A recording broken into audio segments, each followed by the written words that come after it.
तुम्हारे घर में कितना बड़ा गैस का भट्टा, क्या रोज रोज काम में आता है? अरे बोलो, जम के बोलो जरा। नहीं आता। चम्मच छोटी सी, कटोरी छोटी सी, गिलास छोटा सा, थाली छोटी सी, छोटा सा बर्तन, छोटा सा कुकर, छोटा सा गैस, छोटी सी झाड़ू, छोटा सा आसन, छोटा सा सामान, छोटी सी चलनी चाय की।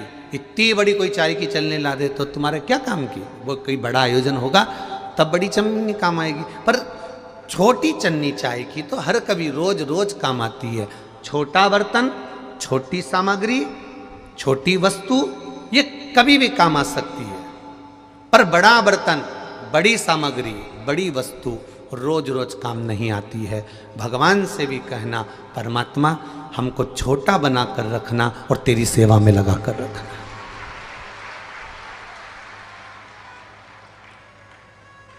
हमें छोटा बना कर रखना और तेरी सेवा में लगा कर रखना, तेरी सेवा से दूर मत करना। ज्यादा बड़ा बना दोगे, ज्यादा बड़े हो जाएंगे तो फिर वो बड़ा बर्तन, बड़ा भगोना, बड़ी परात कभी कभी काम आती है। जब कहीं कुबेरेश्वर धाम पर कथा हो तो बड़ा बर्तन निकल कर बाहर आता है, छोटा बर्तन नहीं है। मंदिर बनाने में करोड़ों रुपए लग जाते हैं, मंदिर बनाने में लाखों रुपए लग जाते हैं। मंदिर बनाने में करोड़ों लाखों रुपए लोग लगा देते हैं, मंदिर की शोभा बढ़ा देते हैं, मंदिर सुंदर बन जाता है। पर मंदिर की सबसे ज्यादा सुंदरता उस पूरे बने हुए मंदिर की रौनकता केवल एक ही चीज पे टिकी रहती है। मंदिर के शिखर पर जो गुम्मत चढ़ी होती है, पीतल का कलश चढ़ा होता है, सबसे ज्यादा मंदिर की रौनक उसी पर टिकी होती है। करोड़ों का बना दिया, अब मंदिर इतना विशाल है और उसमें शिखर जो छोटा सा लगा हुआ है, उस शिखर से मंदिर की रौनक है, उस शिखर से मंदिर की रंगत है। पूरे मंदिर का भी छोटा सा अंश है वो शिखर, छोटा सा अंश।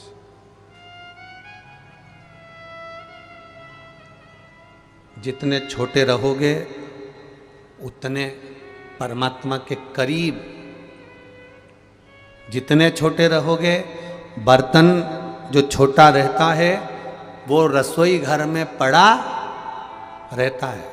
ईमानदारी से बोलना, तुम्हारे घर के किचन में, रसोई घर में जहाँ तुम भोजन बनाते हो, छोटा सा रसोई घर, छोटा सा किचन, छोटा सा भोजनालय, उस भोजनालय के अंदर जो छोटे छोटे बर्तन हैं वो ऐसे जमे रहते हैं। कटोरियाँ, गिलासियाँ, चम्मचियाँ, थाली यहाँ सब ड्रॉज में रखे रहते हैं।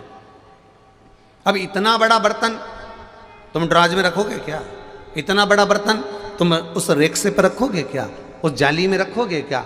स्टील की अलमारी में रखोगे क्या? इतना बड़ा बर्तन तो तुम्हें कहीं दूसरी जगह रखना पड़ेगा। अर्थात छोटे बने रहोगे, जितनी नम्रता तुम में होगी, जितना छोटापन तुम में होगा, जितनी सहजता तुम में होगी, जितनी आनंदता तुम में होगी, तुम उतने, जैसे छोटा बर्तन रसोई घर में रखा होता है, छोटा बर्तन भंडारे में रखा होता है, उसी तरह जितने छोटे बने रहोगे, नम्र बने रहोगे, उतने महादेव के पास बने रहोगे, शिव के पास बने रहोगे। जितने बड़े बर्तन होते चले जाओगे, जितना बड़ा पात्र होते चले जाओगे, जितने बड़े भगोने होते चले जाओगे, जितना बड़ा बर्तन बनते चले जाओगे, जितने बड़े बनते चले जाओगे, उतना तुम्हें महादेव भी दूर करते चले जाता है कि अब मैं तुम्हें करीब नहीं रख सकता, क्योंकि ये पात्र बड़ा हो गया, ये कभी कभी निकलेगा, ये बर्तन कभी कभी काम आएगा। छोटा रहता तो मेरा रहता। भगवान मेरा महादेव भागवान बनाता है। मेरा महादेव क्या बनाता है? भागवान बनाता है, अर्थात भाग्यवान बनाता है। मेरा महादेव संपूर्ण विश्व के लोगों को भाग्यवान बनाने का प्रयास करता है, पर धीरे धीरे धीरे धीरे लोग समझते हैं कि हम खुद से भाग्यवान बने हैं, खुद से भाग्यवान बने हैं, तो वो धीरे धीरे भगवान की जगह स्वयं भगवान बनने का प्रयास करने लगते हैं। और भगवान बनने का प्रयास करने लगते हैं तो फिर वो भगवान की निगाह से नीचे चले जाते हैं, भगवान की दृष्टि से नीचे चले।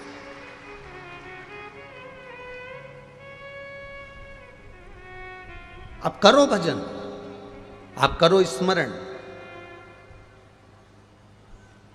आप भगवान की भक्ति को जितना धारण कर सकते हो करो। ये कुबेरेश्वर धाम की पावन कथा कर रही, अपने निर्मल मन को भगवान के चरणों में छोड़ने का प्रयास करो।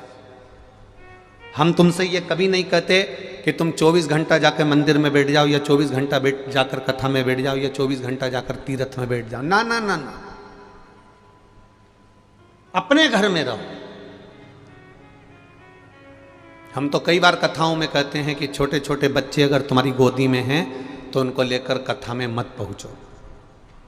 घर में बुजुर्ग माता पिता बीमार पड़े हैं तो तुम कथा में मत पहुंचो। क्यों? वो छोटे बच्चे की सेवा कर लोगे, वो बुजुर्ग माता पिता की सेवा कर लोगे तो सीहोर वाला महाराज की शिव पुराण का फल वैसे ही मिल जाएगा।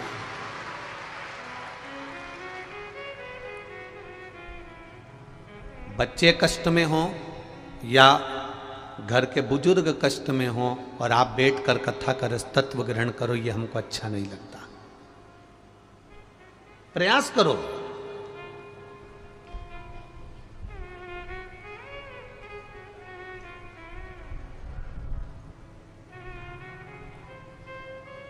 उससे विनती करते रहो, तेरी कृपा चाहिए, पर बड़े बनकर कृपा नहीं।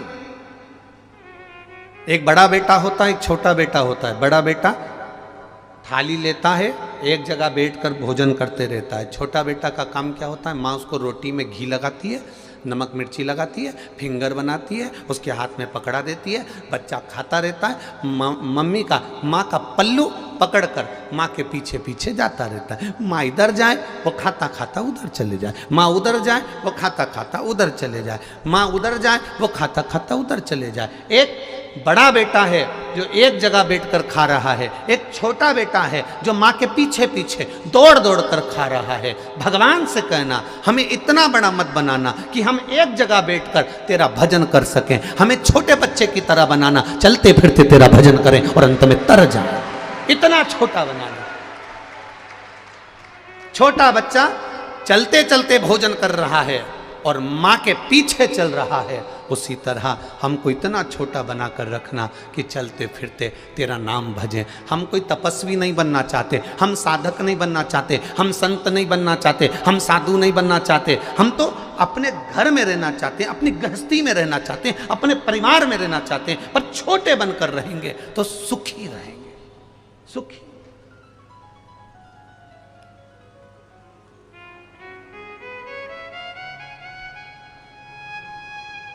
अभी बरहानपुर की कथा में एक बात कही थी, आपके स्मरण में होगी। जितने बड़े बनते चले जाते हैं, जितने बड़े बनते चले जाते हैं,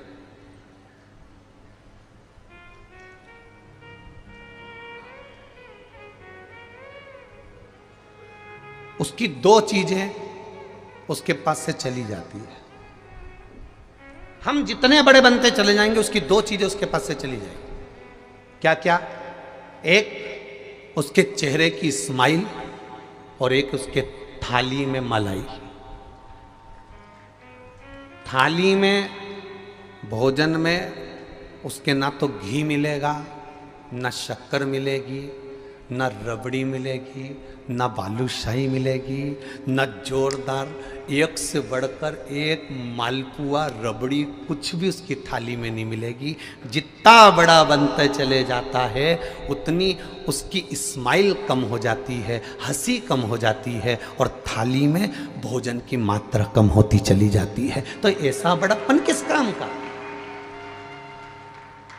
ऐसा बड़प्पन किस काम का कि तुम चार लोगों में खुलकर हंस भी नहीं सकते?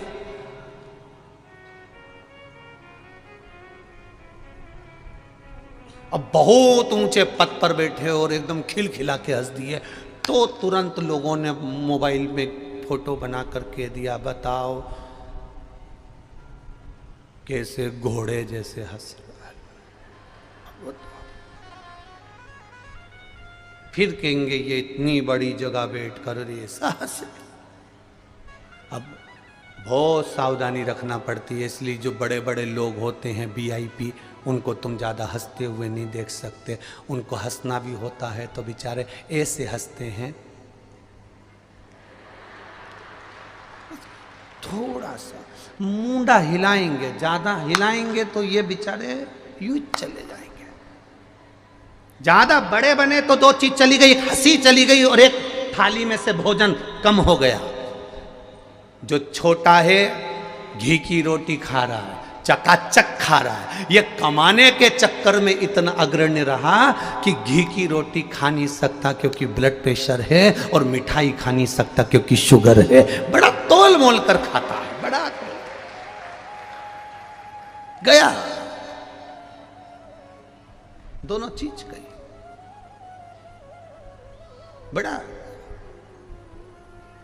एक निवेदन आपसे, इतने बड़े ना बनिएगा, छोटे बनकर चलिए, छोटे बनकर उसका सुख आपके जीवन को आनंदित देगा। इसीलिए आपको कथा में पहले भी कहा, बरहानपुर की कथा में कहा, परभणी की कथा में कहा, मालेगांव की कथा में कहा कि आपके पास में छोटा बच्चा है, छोटे बच्चे हैं, छोटे छोटे बच्चे हैं, या घर में बुजुर्ग माता पिता हैं, या वो बीमार माता पिता हैं, तो ये व्यासपीठ हमेशा कहती आई है पहले उस बच्चे की परवरिश करो, पहले उस माता पिता की सेवा करो, तुम्हें कथा सुनने की जरूरत नहीं पड़ेगी, भोलेनाथ तुम्हारे पास पहुंच जाएगा।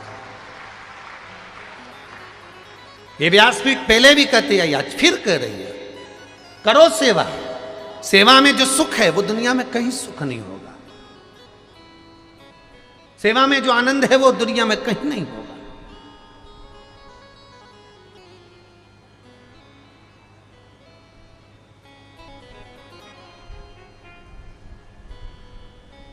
महाराज, तेरी कृपा बिना ना हिले एक भी अणु, लेते हैं श्वास तेरी कृपा से तनो तनो। हे गंगधार मुक्ति द्वार ओमकार तू, भोले ओमकार तू, आयो शरण तिहार शंभु तार तार तू।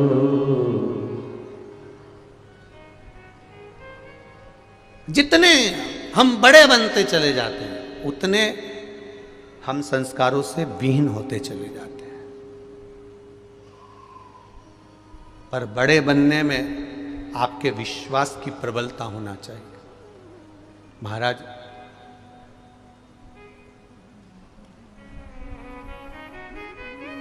जैसे जैसे बड़प्पन मुझे बहुत अच्छा लगा, अभी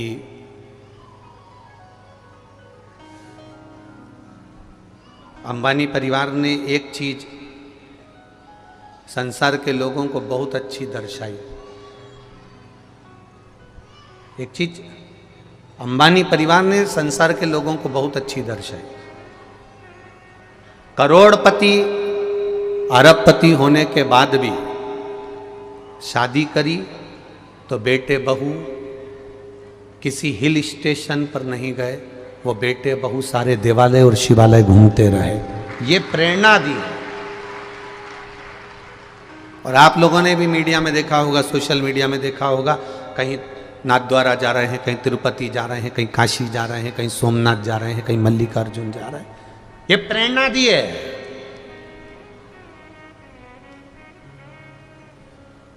जब व्यक्ति बड़ा होता है तो कपड़ा छोटा होता है और कर्म नीचा होता है, ध्यान रखना।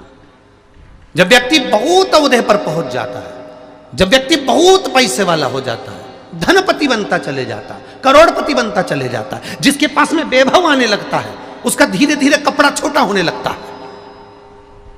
पहले फुल पैंट पहनता था, पैसा ज्यादा आ गया, हाफ पैंट पे आ गया,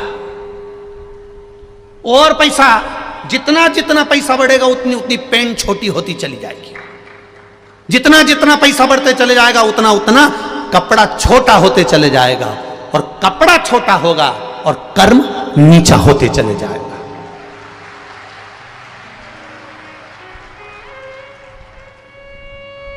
पर कई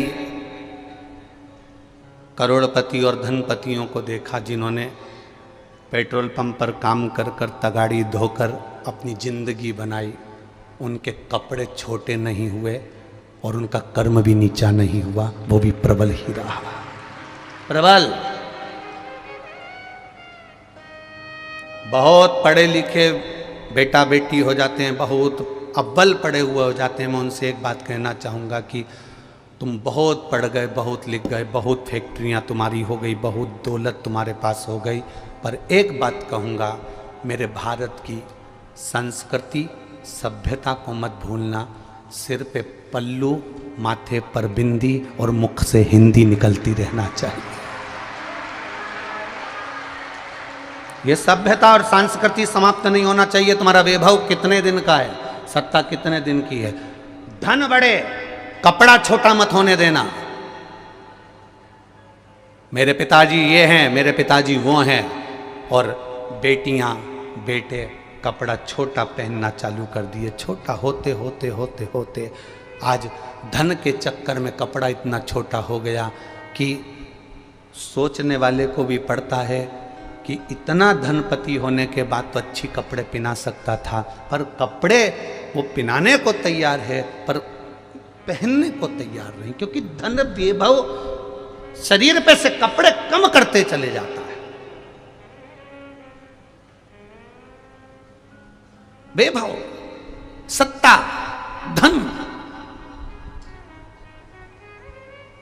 मेरे भारत की पहचान, मेरी भारत की संस्कृति की पहचान, मेरे भारत की सभ्यता की पहचान आज भी मीराबाई का कोई चित्र देखना, कर्माबाई का कोई चित्र देखना, मुक्ताबाई का कोई चित्र देखना, माँ शारदा का कोई चित्र देखना, आज भी जितनी संत सन्यासन साध्वी साधु तपस्वी जो पूर्व में हुई हैं, मुक्ताई वगैरह जो भी हैं, इनका दर्शन यदि करोगे तो इनका सिर पे पल्लू नीचे नहीं मिलेगा, इनके सिर पे पल्लू ढका हुआ मिलेगा। ये प्रेरणा देते हैं कि तुम कैसे भी आगे बढ़ो पर मस्तक से पल्लू नहीं हटना चाहिए।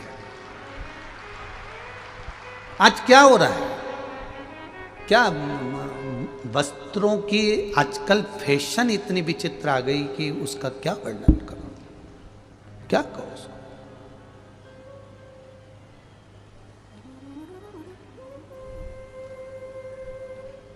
बहुत सोचिएगा।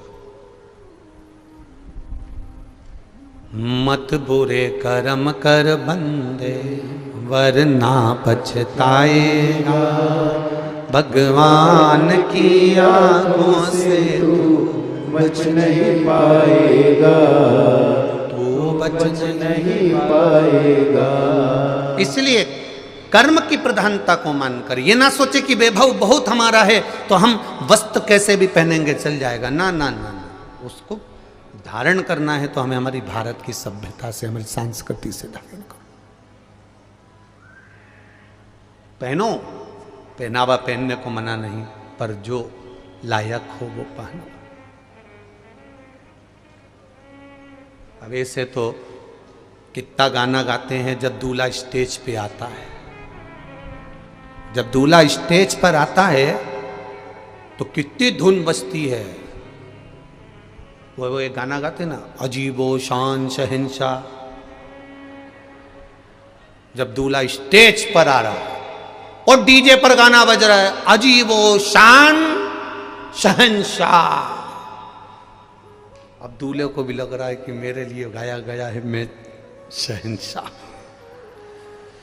और जिसकी शादी में इतने जोरदार जोरदार गाने बजे कि उसको शहंशाह बना दिया, बाद में उनकी पत्नी उनसे कहती है दूध की थैली लिया और ताबील लपेट के जाए तो क्या लगे।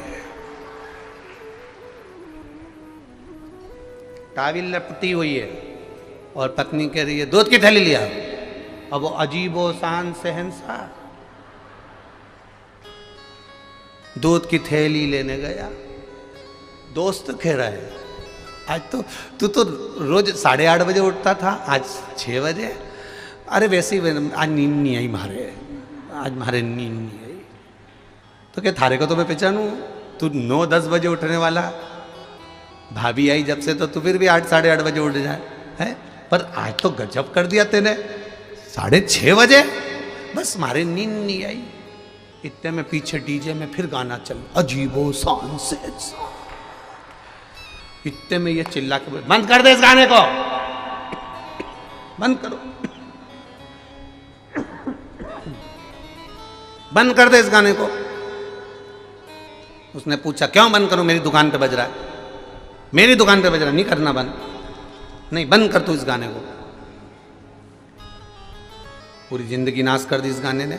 स्टेज पे माला लेकर खड़ा था जब गाना बज रहा था, अजीबो शान शहंशाह। वो शहंशाह को काबिल पे दूध लेने भेज दिया। ना ना, हमारी भारत की सभ्यता संस्कृति ये ज्ञान देती है कि आपके मस्तक पर रखा हुआ वो वस्त्र का टुकड़ा, आपके मस्तक पर रखा हुआ वो एक छोटा सा चीर, आपके मस्तक पर रखा हुआ एक छोटा सा वो कपड़ा, वो साधारण नहीं है, वो आपके पूर्वजों का हाथ आपके सिर पर रखा हुआ है। वो आपके पूर्वजों का हाथ आपके सिर पर रखा है।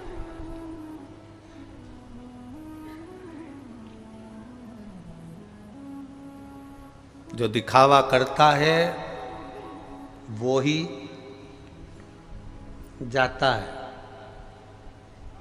जो मंगल सूत्र सिर पे पल्लू हो और मंगल सूत्र भी अंदर ढका हुआ हो तो किसी के बाप में दमनी की चोरी करके बता दे। पर आदत पड़ी है ना,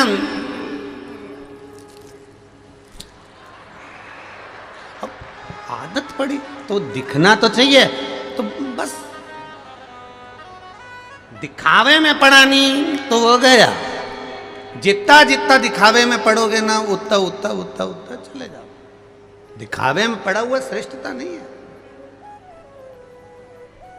जितना दिखावा करोगे उतना दुख पाओगे। एक छोरी गार्डन में बैठ के बोल रही थी, बस तुम क्यों चिंता करते हो, अपन दोनों की शादी हो जाए, बस अपन दोनों की शादी हो जाए, तुम्हें चिंता करने की जरूरत नहीं, मैं पूरे घर को स्वर्ग बना दूंगी। अब ये घर को स्वर्ग बनाने चली और घर में रहने वालों को स्वर्गवासी। तुम क्यों चिंता करते हो, बस एक बार अपनी शादी हो जाए, मैं घर को स्वर्ग। कोई कोई मंगेतर ऐसी बात करती है और कोई कोई मंगेतर, एक मंगेतर का पत्र आया देखो,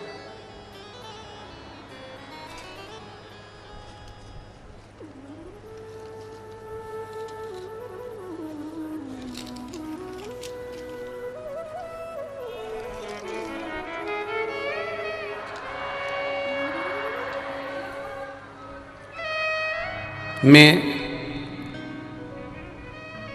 जय पाठक काशी का रहने वाला हूँ। कहीं बैठे हो जय पाठक तो हाथ हिला सकते हो। मैं जय पाठक काशी का रहने वाला हूँ महाराज जी। मेरा जॉब पुणे में है। मेरा मोबाइल नंबर ये है, आप लोग भी पत्र को टीवी पर पढ़ सकते हो। मैं महाकालेश्वर और सीहोर दर्शन के लिए, मेरी मंगेतर को दर्शन कराने के लिए छत्तीसगढ़ गया था। वहाँ हम यहाँ कुबेरेश्वर धाम आए हैं। महाराज मैं बाबा का क्या बखान करूँ महाराज जी। मैं 10 से 12 साल से गुटखा खाने की लत थी। 10 से 12 साल से गुटखा खाने की लत थी महाराज। बाबा की कृपा ऐसी हुई महाराज जी, मेरी मंगेतर ने शिवजी के मंदिर में ले जाकर एक दिन मुझे खड़ा करा और शिवजी पे से एक बेलपत्र उठाकर मुझे दिया और एक बेलपत्री मुझे शंकर जी की दे दी और उसने एक ही बात कही, आप शिव मंदिर में आए हो। सियोर वाला महाराज कहता है शिव के दरवाजे पर हमेशा सत्य बोलना। एक बात कहूँ, ये बेलपत्र आज खाओ और गुटके को त्याग दो। गुरुदेव 10 से 12 साल तक मेरे पूरे परिवार ने उस गुटखे को छुड़ाने का प्रयास करा। 30 से 40 गुटखा प्रतिदिन खाता था। एक बेलपत्री मेरी उस मंगेतर ने मुझको दी, मैंने शिव मंदिर में जिस दिन से खाई, गुटखे से ऐसी नफरत हो गई कि आज मैं उस गुटखे को छोड़ चुका हूं, नहीं खा। धन्यता है आपकी, साधुता है। ये आपका प्रयास है शिव के प्रति। दुनिया के लोग आज के समय में शंकर जी के नाम से बहुत नशा करा रहे हैं। भांग पियो, शंकर जी की प्रसादी है।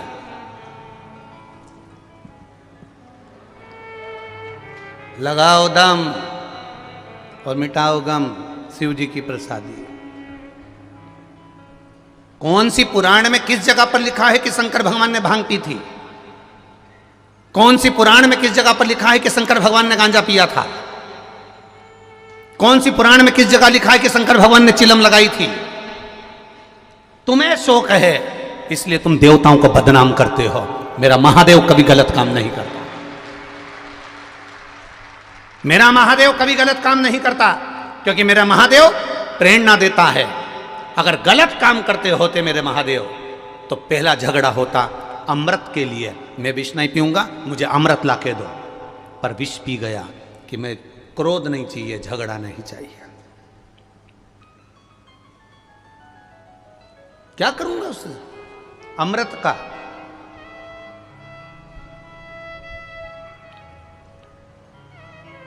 क्या करूंगा उसका?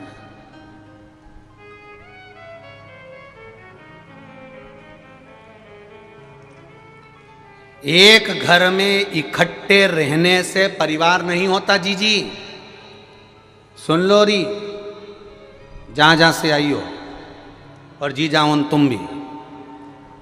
एक घर में इकट्ठे रहने से परिवार नहीं होता। एक साथ रह रहे हो, इकट्ठे रह रहे हो, एक जगह पर खाना बन रहा है, एक जगह पर भोजन बन रहा है, और सबसे कहते फिर रहे हो हम 5 भाई का परिवार एक साथ रहता है, 6 भाई का परिवार एक साथ रहता है, 4 भाई का परिवार एक साथ रहता है, 3 भाई का परिवार एक साथ रहता है, 2 भाई का परिवार एक साथ रहता है। ये तुम दुनिया भर में कहते फिर रहे हो। एक साथ रहने से परिवार नहीं होता। परिवार की प्रधानता होती है कि परिवार में कोई दुखी तो नहीं है, किसी को कष्ट तो नहीं है, जो आपको अपने दिल की बात बता दे, वो परिवार होता है। एक जगह एक रसोई घर से खाना खाने से परिवार नहीं होता।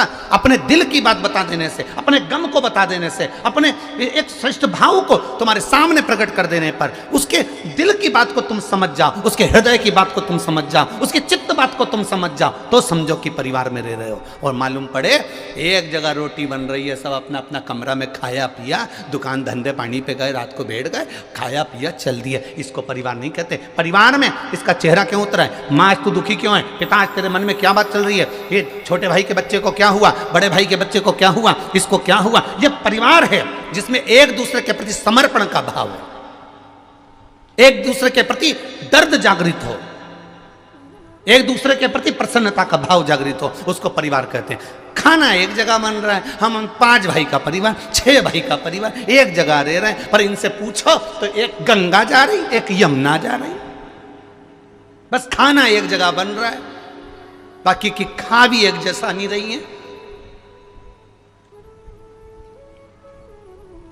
इसका पति खाने आया तो जगदम्बा उतर के नीचे आई, फिर उसने परोसगारी करी, उसने बनाया। उसका पति आया तो जगदम्बा उसकी आई चंद्र घंटा, उसने खिलाया।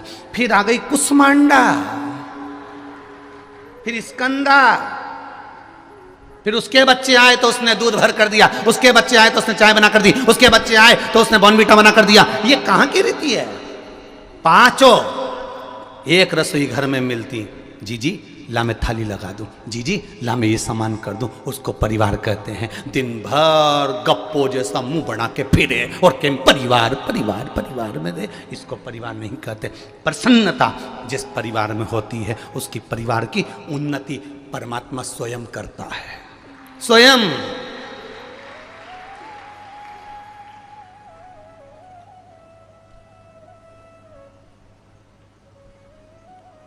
कितनी तमन्नाएं हमारे भीतर, कितनी आकांक्षाएं, कितनी इच्छा भरी हुई है,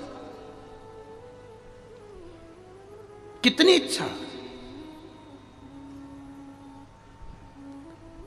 कोई ऐसा मिल जाए जो मेरे सारे दुख मिटा दे। इस चक्कर में तुम कभी कुबेरेश्वर धाम मत आना कि कोई ऐसा मिल जाए जो तुम्हारे दुख मिटा दे। इस चक्कर में कभी तुम कुबेरेश्वर धाम मत आना, फिर कोई दूसरा महाराज के पास चले जाना जो तुम्हारा दुख मिटा दे। कुबेरेश्वर धाम पर आना तो इस चक्कर में मत आना कि कोई ऐसा मिल जाए कि मेरा दुख मिटा दे, क्योंकि किसी की सामर्थ्यता नहीं कि आपका दुख मिटा दे। राम जी का दुख राम जी को मिटाना पड़ा था, कृष्ण भगवान का दुख भगवान कृष्ण को मिटाना पड़ा था। आपका दुख आपको मिटाना पड़ेगा और वो भजन के बल पर मिटाना पड़ेगा।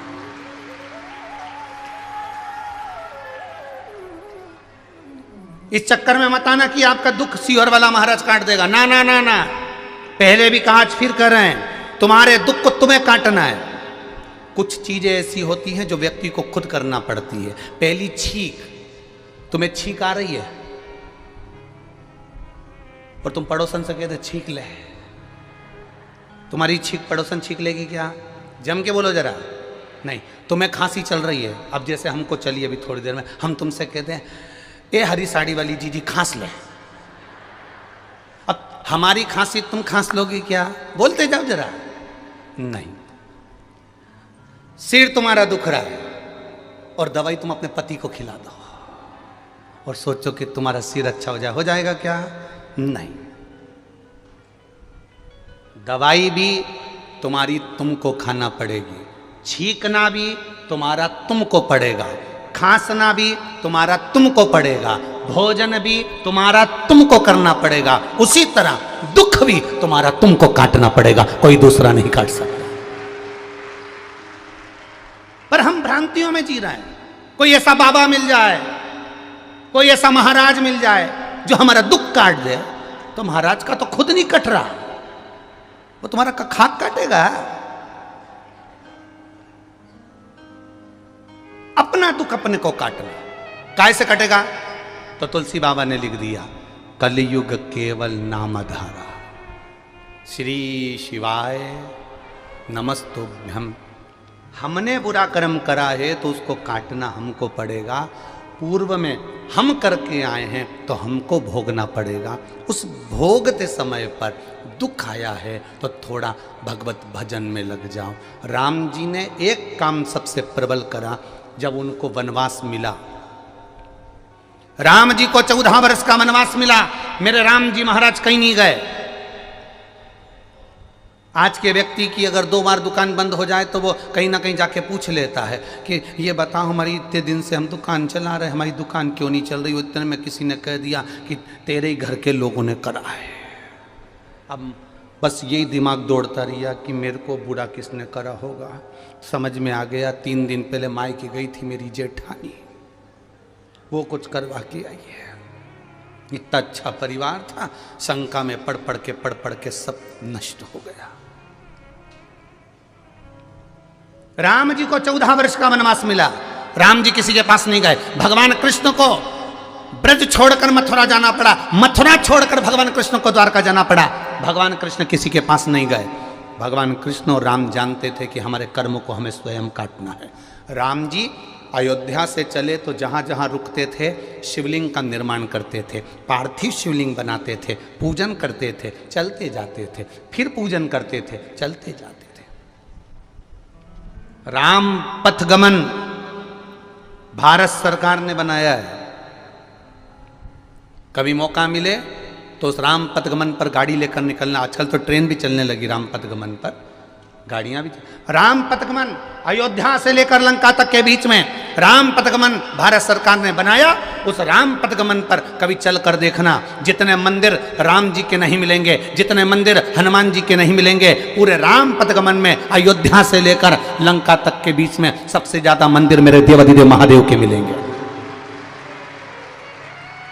उस राम पदकमन में सबसे ज्यादा मंदिर मेरे महादेव के मिलेंगे। महादेव के मंदिर क्यों? राम जी जहां बैठते थे शिवलिंग बनाते थे, पूजन करते थे। राम जी जहां बैठते थे शंकर की आराधना करते थे। जो राम जी ने अपने हाथों से शिव की आराधना करी वो वहां स्थापना कर दिया। आगे बढ़े स्थापना कर दिया, और आगे बढ़े स्थापना कर दिया। राम जी स्थापना करते गए।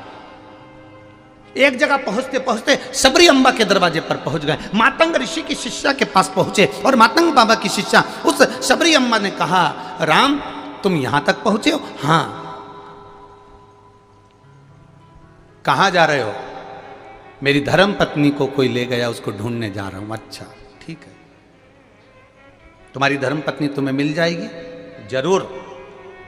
तब शबरी मां ने पूछा, इतने विश्वास से कह रहे हो कि मिल जाएगी, तो ये बताओ इतना विश्वास तुम्हें मिला कहां से? इतना विश्वास मिला कहां से? ये विश्वास कहां से आया कि कंकर में शंकर नजर आ रहा है? ये विश्वास कहां से आया कि ये विश्वास कहां से आया कि एक रुद्राक्ष के लिए एक दिन में 20 लाख से ज्यादा लोग यहां पहुंच जाए? ये विश्वास कहां से आया?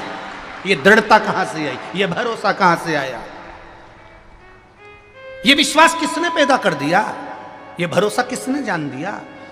तब मातंग बाबा की शिष्या पूछी, मां शबरी अम्बा, राम तुम विश्वास से कह रहे हो कि मुझे सीता मिल जाएगी, तो तुम इतने विश्वास से कह रहे हो तो विश्वास कहां से आया? राम जी कहते हैं, मैं अयोध्या से चला था, रोज प्रतिदिन सुबह उठकर एक शिवलिंग का निर्माण कर कर पूजन करता था। शिवलिंग नहीं बना पाता तो जो मंदिर मिलता उसका स्मरण करता था, शिव का दर्शन करता, एक लोटा जल समर्पित करता, श्रृंगार करता महादेव का, चलते जाता।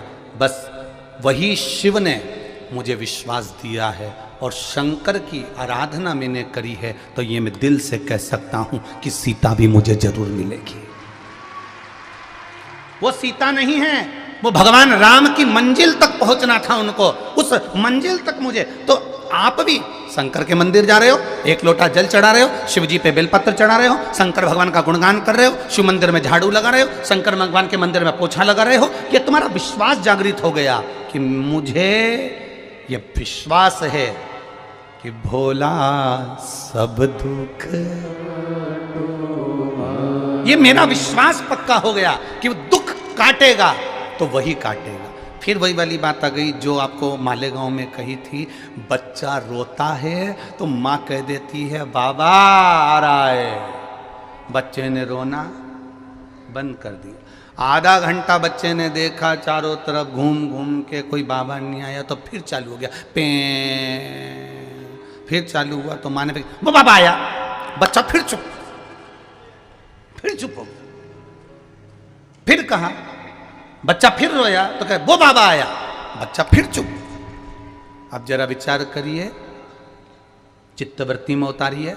एक छोटे से बच्चे से कहा कि बाबा आ रहा है और बच्चा रोना बंद कर देता है, उसी तरह आप भी कहो बोल बम का नारा है और बाबा एक सहारा है। ये अपने भीतर उतारना। जब दुख आए, जब कष्ट आए, जब बीमारी आए, जब रोग आए, जब तकलीफ आए, जब कष्ट तुम्हारे सामने आ जाए, तब शिव मंदिर में जल चढ़ाते सोचना कि तू जरूर आएगा, मेरा बाबा आ रहा है, जरूर आएगा, ये निश्चित है, मेरे दुख को मिटा कर जाए।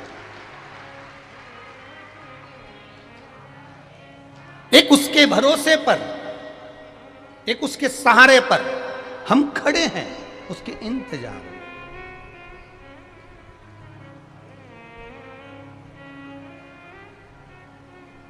उसको पुकारो। सुन के भक्तों की पुकार, हो के नंदी पैसा काशी नगरी से आए मेरे भोलेनाथ। सुन के भक्तों की पुकार, हो के नंदी पे सवार काशी नगरी से आए मेरे भोलेनाथ। सुन के भक्तों की पुकार, हो के नंदी पे सवार काशी नगरी से आए मेरे भोलेनाथ।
में रमाए देखो डमरू बजाए, कैसा निराला भोले रूप सजाए।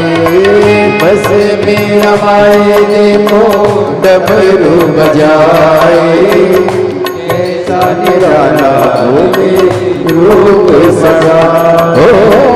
बस में रमाए देखो डमरू बजाए, कैसा निराला भोले रूप सजाए। बस में रमाए देखो डमरू बजाए, कैसा निराला भोले रूप सजाए। गले सर्पों का हार होके नंदी पे सवार, काशी नगरी से आए हैं मेरे भोलेनाथ। सुन के भक्तों की पुकार होके नंदी पे सवार, काशी नगरी से आए हैं मेरे भोलेनाथ।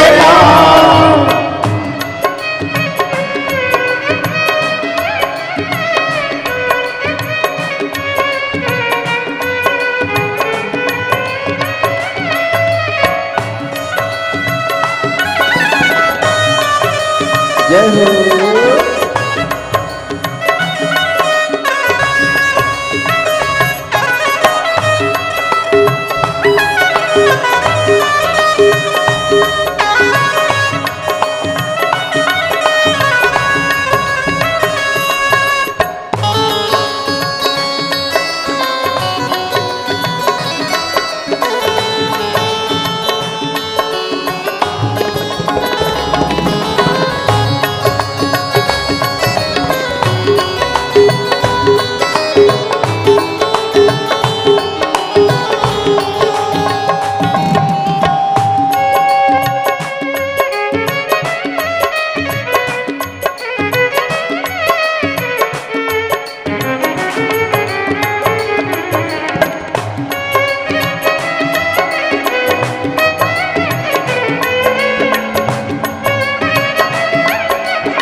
छाला पहने भोले जटाओं में गंगा, चम चम चमकता है माथे पे चंदा। मृग छाला पहने भोले जटाओं में गंगा, चम चम चमकता है माथे पे चंदा।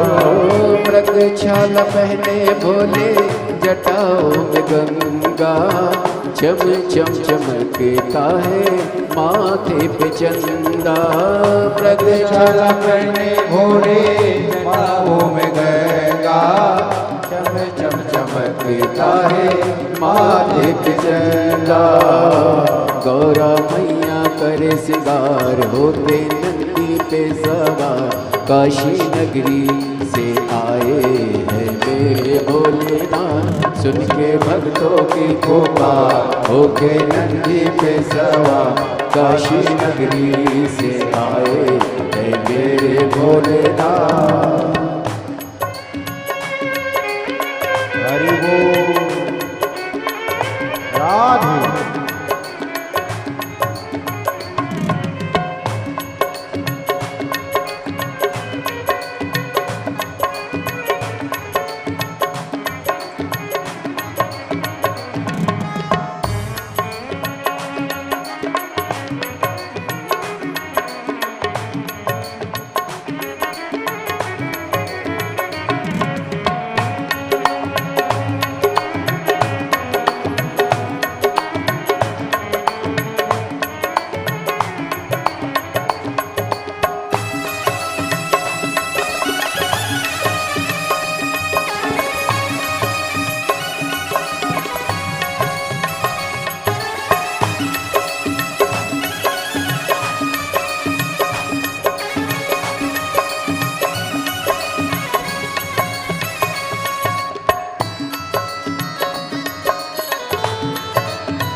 देव के देव इनकी महिमा महान है, भोले भक्तों के ये तो भोले भगवान है।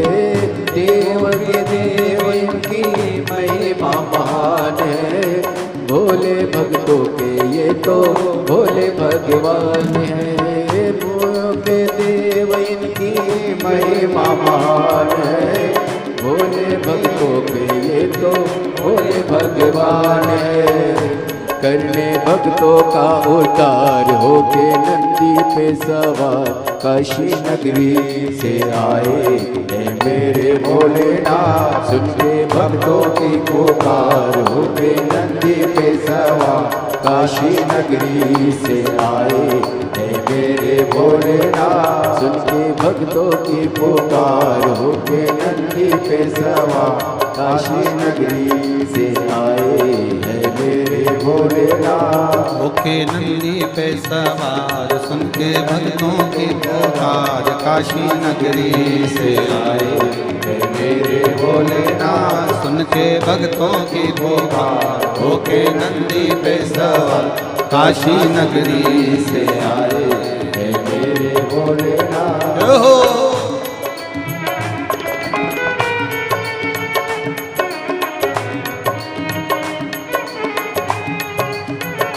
शंभो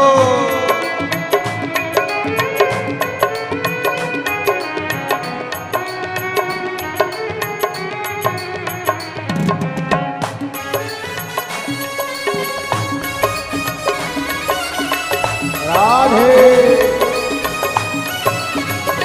जय हो।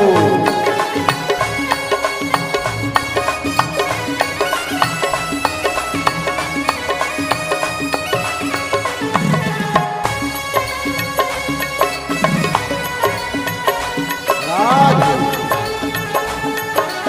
भोले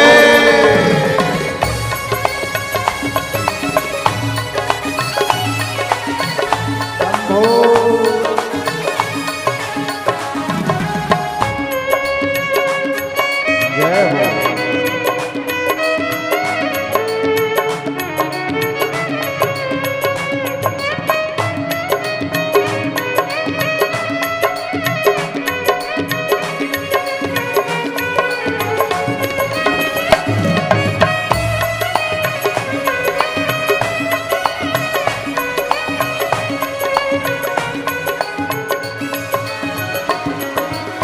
मृगछाला पहने भोले जटाओं में गंगा, चम चम चमकता है माथे पे चंदा।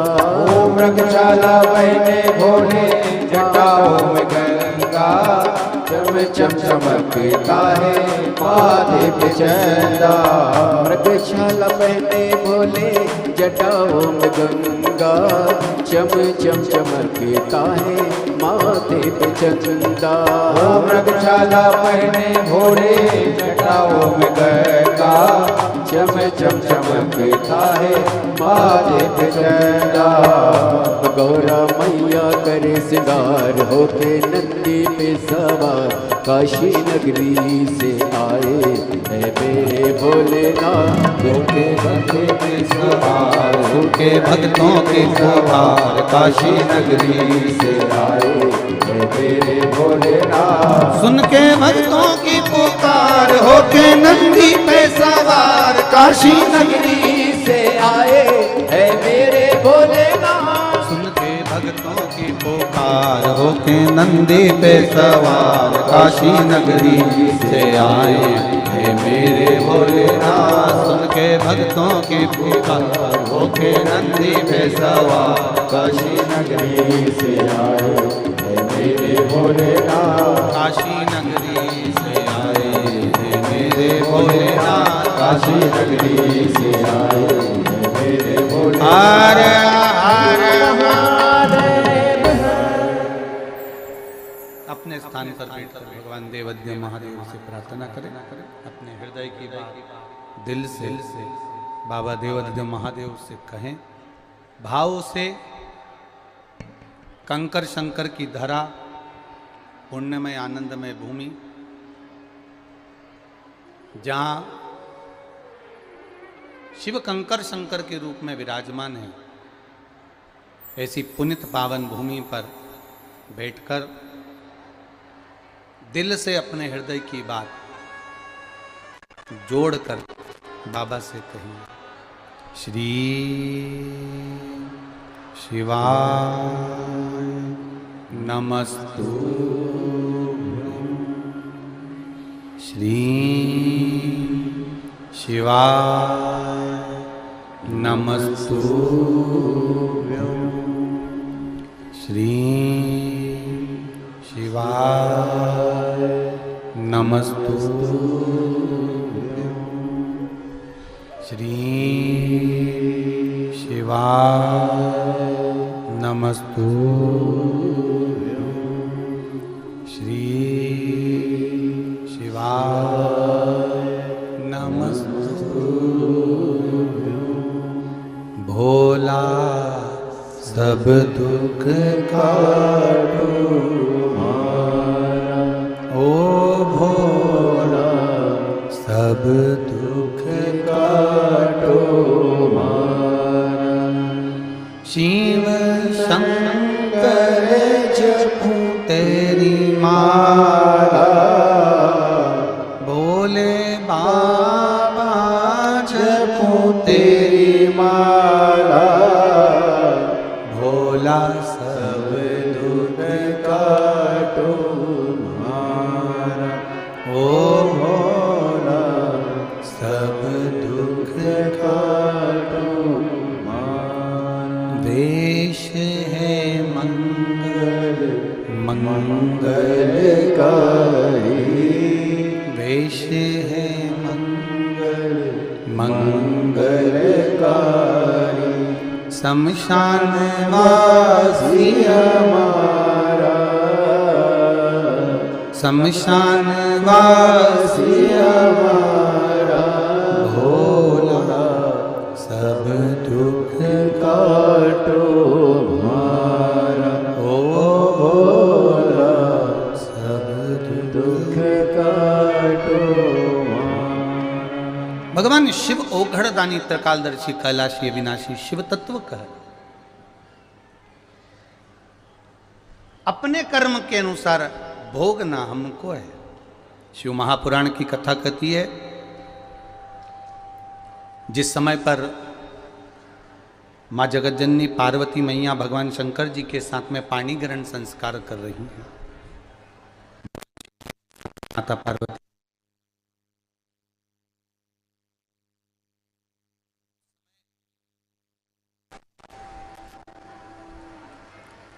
माता पार्वती जी भगवान शिव के साथ में जब पाणी ग्रहण संस्कार कर रही हैं, मंगल विवाह हो रहा है, उस समय पर माता पार्वती जी ने शिव जी से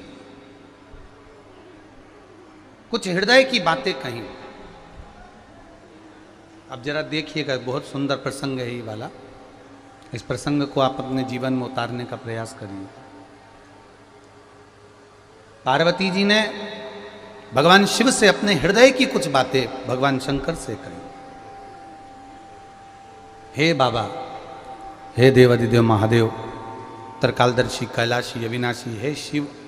इसमें पितृदोष के 4 लक्षण बड़े होते हैं। पहला, घर में एक ना एक बीमार पड़ा रहता है, एक ठीक होगा, एक बीमार होगा, एक ठीक होगा, एक बीमार होगा, ये पितृदोष का लक्षण।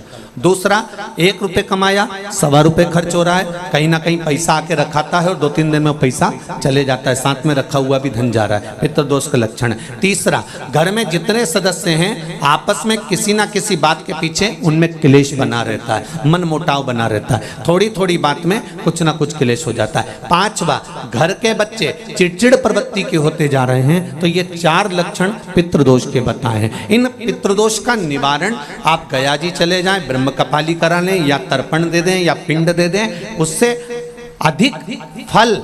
शिव महापुराण की कथा कहती है, आप शंकर भगवान के मंदिर में जब 1 लोटा जल लेकर जाते हैं, शिव जी को 1 लोटा जल जब समर्पित करते हैं, तो उस जल को धीरे धीरे 27 बार आप पंचाक्षर मंत्र, षडाक्षर मंत्र या श्री शिवाय नमस्तुभ्यम बोलकर अपने पूर्वजों का स्मरण कर जो 16 दिन उस एक ही कलश, बार बार 27 बार कलश नहीं भरना है। जो लोटा भरकर लेकर गए हो, कलश भरकर लेकर गए हो, उसी को 27 बार आपको केवल शिव जी पर गिराना है। जो 27 बार जल एक ही कलश का समर्पित कर देता है, उसके पूर्वजों को तुरंत मुक्ति फल प्राप्त हो जाता है। उसको फिर तर्पण आदि की जरूरत नहीं पड़ती। जल तो रोज चढ़ाते हो ना आप लोग, रोज जाते हो ना। सारी समस्या का हल एक लोटा जल। आप अगर शिव जी के मंदिर रोज जा रहे हो, शंकर जी के मंदिर रोज जा रहे हो, प्रतिदिन जल चढ़ाने जा रहे हो, तो थोड़ा सा नियम चेंज करेंगे अपन। 16 दिन अगर हम शंकर भगवान को जल चढ़ा रहे हैं, आप कहेंगे गुरुजी अभी तो हमारे 2-3 दिन निकल गए। कोई बात नहीं है, जब जागे तब सवेरा। कोई जरूरी है कि वो पीछे के 2-3 दिन निकल गए तो हम कैसे नहीं। आप कल से प्रारंभ कर दो कि शिव जी के मंदिर में जब जल चढ़ाने जाओ तो जल को 27 बार धीरे धीरे कर कर चढ़ाना प्रारंभ करिए। 16 श्राद्ध पूरे होंगे, नवरात्रि आएगी, दीपावली आएगी, और नवरात्रि से और दिवाली के बीच में आपको खुद ये फल प्राप्त हो जाएगा कि आपने 27 बार जो जल चढ़ाया है उसका फल मिला कि नहीं मिला, आपको मिला कि नहीं मिला, घर में शांति हुई कि नहीं हुई, घर में आनंद आया कि नहीं आया, संपदा बढ़ी कि नहीं बढ़ी, वैभव आया कि नहीं आया। केवल 16 दिन पूर्ण हुए, नवरात्रे और दिवाली के बीच का समय आप अंदाजा लगाकर बैठ जाए। भोला सब दुख काटो भारा, ओ भोला सब दुख काटो भारा। शिव शंकर जपूं तेरी माला, भोले बाबा जपूं तेरी माला। भोला सब दुख काटो भारा, ओ भोला सब दुख काटो भारा। भगवान की शरणागति का सुख क्या होता है, भगवान की शरणागति का फल क्या होता है। महाराज, एक पक्षी सागर के तट पर, समुद्र के तट पर थोड़ी देर का सत्संग करता है, भजन करता है, कीर्तन करता है किसी संत की शरणागति में बैठकर, तो वो सागर पार जो माता सीता लंका में बैठी है उनको देख लेता है। शिव महापुराण की कथा कहती है, जो दिल से एक क्षण की भी शिव महापुराण की कथा सुन लेता है, शिव कथा कहती है वो महादेव का कृपा पात्र हो ही जाता है, चाहे कैसे भी श्रवण करे।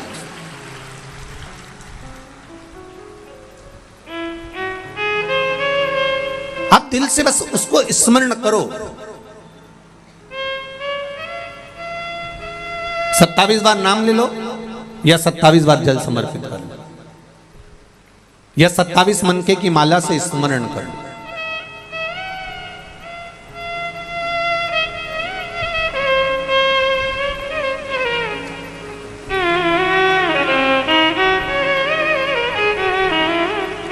चौबीस 24,000 श्लोक की ये शिव महापुराण की कथा है। जिसने दिल से सुनी है, ये पत्र भी हमने इतने सारे तो पढ़े नहीं हैं, पर थोड़े जो इधर पढ़े हैं देखिए, इसमें लिखा है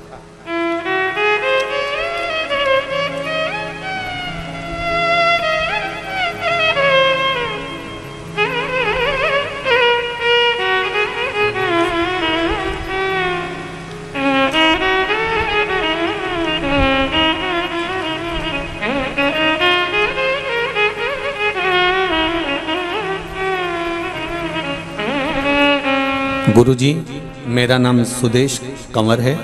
मैं गांव गोगामेणी, तहसील भादरा, जिला हनुमानगढ़ से हूँ। कहीं बैठी हो तो हाथ हिलाइएगा। आप ही हैं? गुरुदेव, मेरी शादी को 18 साल हो गए थे। बाबा की कृपा, आपने कहा था गुरुदेव कि लॉकडाउन में आपने एक बात कही कथा में, मैंने डॉक्टर को 18 साल में खूब दिखाया, 12 साल की एक बेटी मेरी पहले की थी, उसके बाद में मेरे यहाँ कोई 12 साल के बाद कोई संतान नहीं हुई। डॉक्टर ने मना कर दिया था कि अब संतान का सुख नहीं है, घर में पुत्र हो ये भाव मन में लिया गुरुदेव। और एक बार आपकी कथा थोड़ी सी सुनी, आपने सफेद आंकड़े की जड़ का प्रयोग बताया था, लेकिन हमें लॉकडाउन में बाहर नहीं निकलने दिया और हम वो सफेद आंकड़े की जड़ नहीं ले पाए। तो हमने जिस फोन पर आपकी कथा सुन रहे थे उसी को आदर्श मानकर 10 फरवरी 2021 को बाबा की कृपा से हमने जिस फोन पर आदर्श मानकर यही विचार करा कि बाबा अगर आप सच्चे हो और शिव महापुराण की कथा यदि हमने श्रवण करी है तो हमारी गोद भर देना बाबा। और बाबा की कृपा से 10 फरवरी 2021 को हमारे यहाँ पुत्र रत्न की प्राप्ति हुई है। ले आओ, जल्दी लाओ।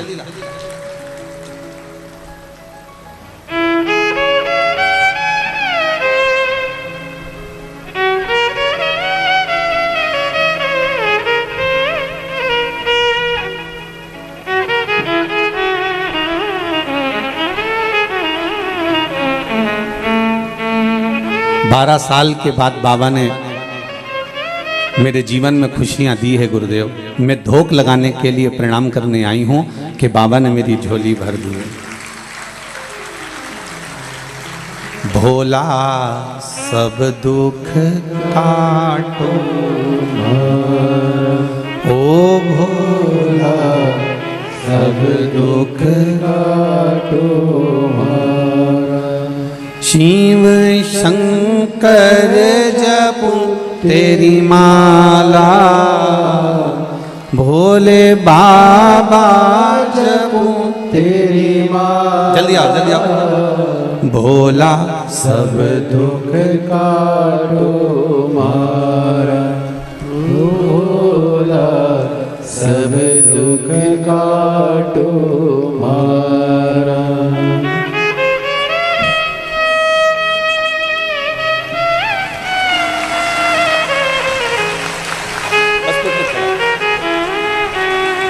जोरदार ताली बजाइए शिव शंकर के प्रसाद के लिए। और उन्होंने इस बेटे का नाम क्या रखा? शिवम रखा है। जोरदार ताली बजाएं इस बालक के लिए। बहुत बहुत साधुवाद। मेरा बाबा जब भी देता है बड़े आनंद में दे।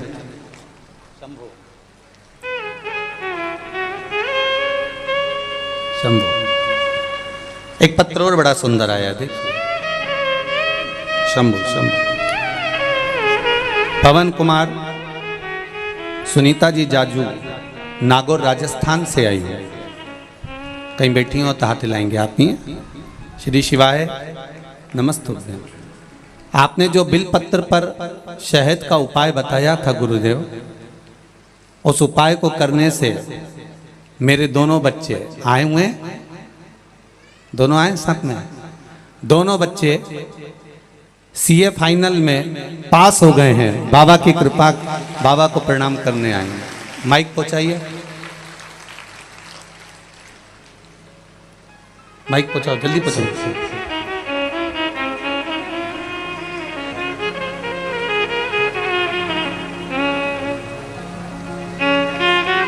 हाँ बढ़ाते जाओ, एक दूसरे को देते जाओ। ले ली बाबू, लेकर मत जाओ, एक दूसरे को देते जाओ। हाँ देव, जल्दी बढ़ाओ। हाँ बढ़ाते जाओ। हाँ दीदियों बढ़ाइए। शंभू बढ़ाते जाओ, बढ़ाते जाओ। पीछे वो सीए वाले बच्चों को पहुंचाओ। हाँ देते जाओ, आगे बढ़ाओ। बाकी सब लोग बैठ जाओ, बाकी सभी लोग बैठ जाइए। श्री शिवाय नमस्ते बाबू। क्या नाम है आपका? शुभम। शुभम जी। श्री शिवाय नमस्ते। श्री शिवाय नमस्ते। पहले तो आपको बहुत बहुत बधाई बाबू, धन्यवाद दोनों को, कि आप दोनों बहन भाई बड़े आनंद के साथ में, दोनों को बहुत बहुत साधु था, बड़े बड़े आनंद के साथ में कि आप सीए बने। कौन सा वाला उपाय करा था आपने? सर, बीलपत्री पे वो जो शहद लगाकर और भोलेनाथ के ऊपर चिपकाने का वो उपाय किया था। हर एग्जाम से पहले चिपका कर जाते थे और प्रत्येक एग्जाम में पास हुए?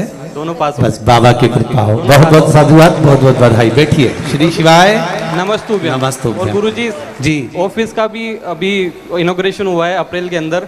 जी, बधाई आपको। बहुत बहुत बाबा की कृपा हो। बेटी आप भी ठीक हैं? बधाई आपको बहुत बहुत। बैठिए। श्री शिवाय श्री शिवाय नमस्तुभ्यम। नमस्तुभ्यम। बहुत बहुत बधाई आपको। भोला सब दुख ओ भोला सब दुख काटो मारा।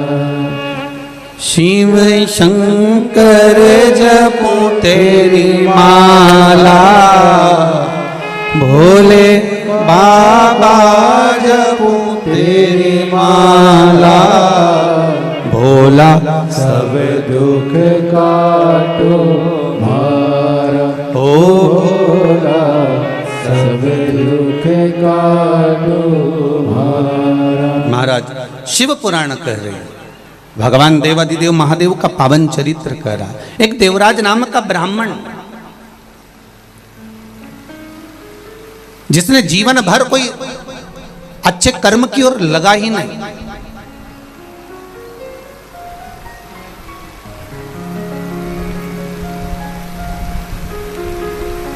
बड़ा सुंदर बात है संत श्री रविदास जी की। संत श्री रविदास जी की बड़ी सुंदर एक बात है।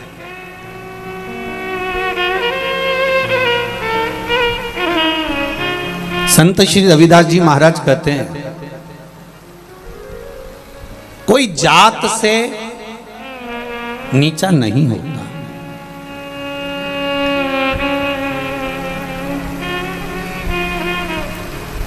संत श्री रविदास जी कहते हैं कि कोई जात से नीच नहीं होता, कोई जात से नीचा नहीं होता। एक चर्मकार, चमड़े का जूता बनाने वाले संत श्री रविदास जी कहते हैं कि कोई जात से, बिरादरी से, वर्ण से नीचा नहीं होता। संत श्री रविदास जी कहते हैं कि कोई ऊंची जगह पर ऊंचे बैठने वाले भी जब नीच कर्म कर जाते हैं तो वो भी नीच कहलाने लगते हैं, वो भी नीचा कहलाने लगते हैं। कोई जरूरी नहीं है कि वो ये नीचा वर्ण में पैदा हो गया या अन्य वर्ण में पैदा हो जाए तो वो नीचा होगा। नहीं नहीं नहीं, आप किस कर्म को, शिव महापुराण की कथा करिए। देवराज नाम का ब्राह्मण, जो ब्राह्मण के घर में जन्म लिया, ब्राह्मण कुल में जन्म लिया, ब्राह्मण के अंतर्गत जन्म लिया, जिसके माता पिता ने श्रेष्ठ संस्कार देने का प्रयास किया, पर मित्रों की थोड़ी सी संगति उसको जीवन में बर्बाद की ओर ले गई।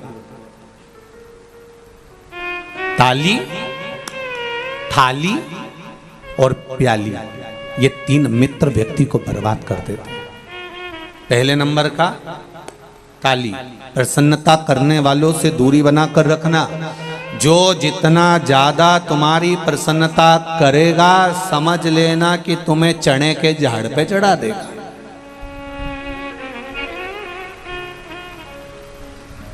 सुन लो री राजस्थान वाली जी जी, अच्छे से सुन।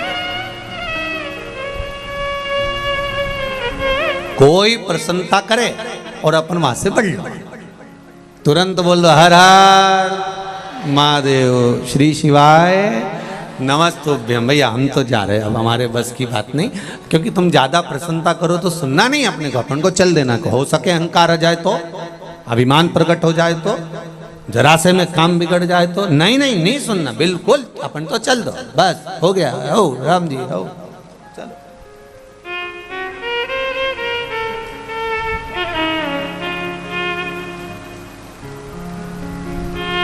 कौन क्या बोल रहा है उससे हमको इस बात से महत्वता नहीं है।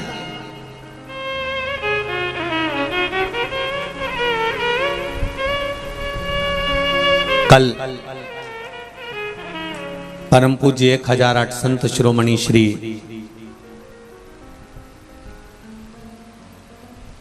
द्वारका शारदा पीठ के जगत गुरु शंकराचार्य परम श्रद्धे श्री स्वरूपानंद सरस्वती जी महाराज का शरीर छूटा, देवलोक गमन हुआ। ये व्यासपीठ परम पूज्य गुरुदेव जगत गुरु शंकराचार्य जी के पावन चरणारविंद को श्रद्धांजलि समर्पित करती है।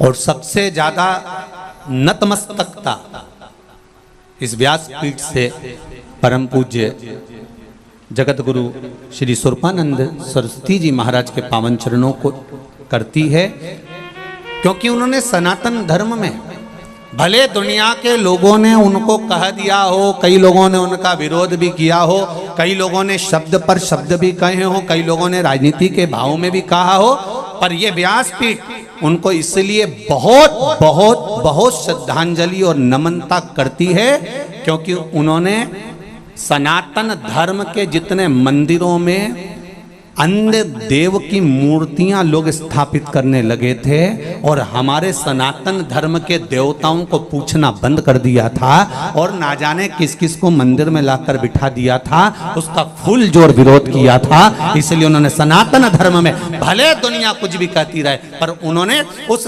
मूर्त को हटाकर अपने सनातन धर्म को पुनः जीवित किया। इसलिए यह व्यासपीठ नतमस्तक है। ऐसे जगत गुरु शंकराचार्य जी के पावन चरणों में उनकी श्रद्धांजलि को मैं नमन करता हूं, उनके भाव को नमन। प्राण चले गए, देवलोक गमन हो गए, पर वो अपनी बात पर अड़िग रहे कि ये मूर्ति मंदिर के अंदर नहीं चाहिए तो नहीं चाहिए। 33 कोटि देवता छोड़कर तुम ये देवता उनको पकड़ के क्यों ला रहे हो? कौन ने कहा तुम? नतमस्तक है ये व्यासपीठ परम पूज्य जगत गुरु शंकराचार्य श्री राम स्वरूपानंद सरस्वती जी के पावन चरण। अपनी बात पर अड़ी रहे, डटे रहे। महाराज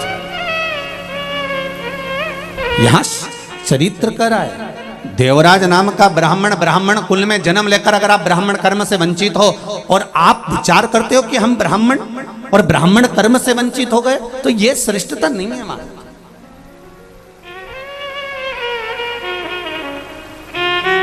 कितना गौरव महसूस होना चाहिए कि आप अच्छे घर में जन्मे हो, कितना गौरव महसूस होना चाहिए कि आप अच्छे कुल में जन्मे हो, कितना गौरव महसूस होना चाहिए कि आपको भगवान की सेवा प्राप्त हुई है, कितना गौरव महसूस होना चाहिए कि भगवान ने हमारा हाथ पकड़ कर रखा है, कितना गौरव महसूस होना चाहिए कि हमारे कंधे पर यज्ञोपवीत है, कितना गौरव महसूस होना चाहिए कि हमारे मस्तक पर शिखा है, कितना गौरव महसूस होना चाहिए कि हमारे मस्तक पर तिलक है, कितना गौरव महसूस होना चाहिए कि हमारे माता पिता हमारे साथ में रह रहे हैं, कितना गौरव महसूस होना चाहिए कि हम सनातन धर्म में जुड़े हुए हैं।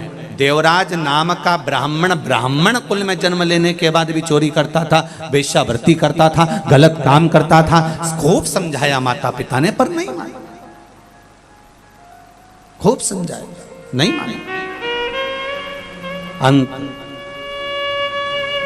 दुनिया मन का धन कर सकती है, पर अंत तो अंत है। और देवराज नाम का ब्राह्मण चोरी का धन लेकर शिवजी के मंदिर में गया। शिव महापुराण की कथा चल रही थी, थोड़ी सी कथा उसके श्रवण शक्ति में, उसके कानों में पहुंच गई।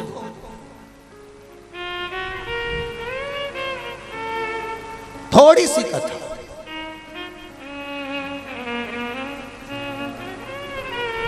हम मानते हैं कि सालासर जी में कथा हो रही और इतनी जगह नहीं है बैठने की, पर विश्वास है। आप अपनी गाड़ी पर, ये लोग दीवालों पे चढ़ चढ़ कर कथा सुन रहे हैं, कोई कहीं चढ़ा है, कोई कहीं बाउंड्री पर चढ़ा है, कोई कहीं बैठा है, तो भले आप कहीं पर भी बैठे हो, पर ये शिव महापुराण की कथा का एक शब्द भी आपके कानों तक पहुंचा है, आपकी झोली तक पहुंचा है, तो ये निश्चित है कि वो अमृत अगर कहीं प्राप्त हुआ है तो उसका फल मिलेगा जरूर, उसका फल जरूर मिलेगा।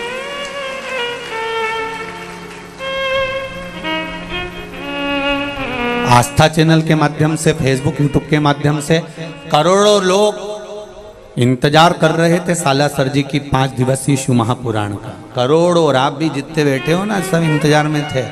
क्यों, कब चलेगी? एक गाड़ी कर लें क्या? चलें क्या? पास में तो हो रही है, 150-200 किलोमीटर तो है, और चलेंगे भी, कथा भी सुनेंगे और बालाजी सरकार का दर्शन भी कर लेंगे।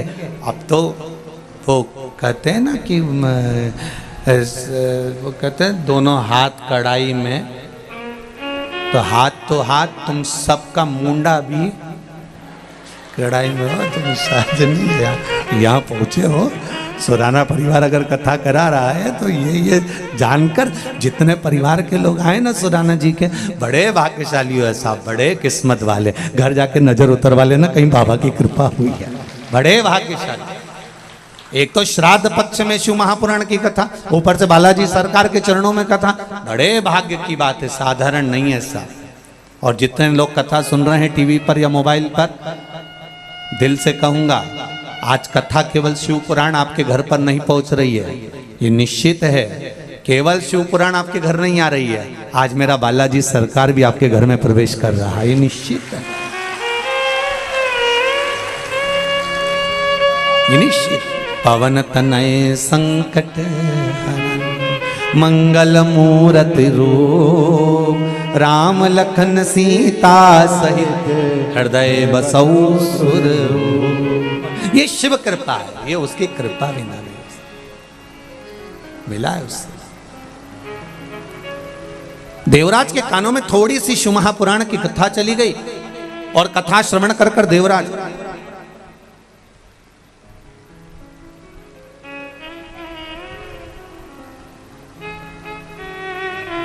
एक बेलपत्री के वृक्ष के नीचे जाकर बैठा।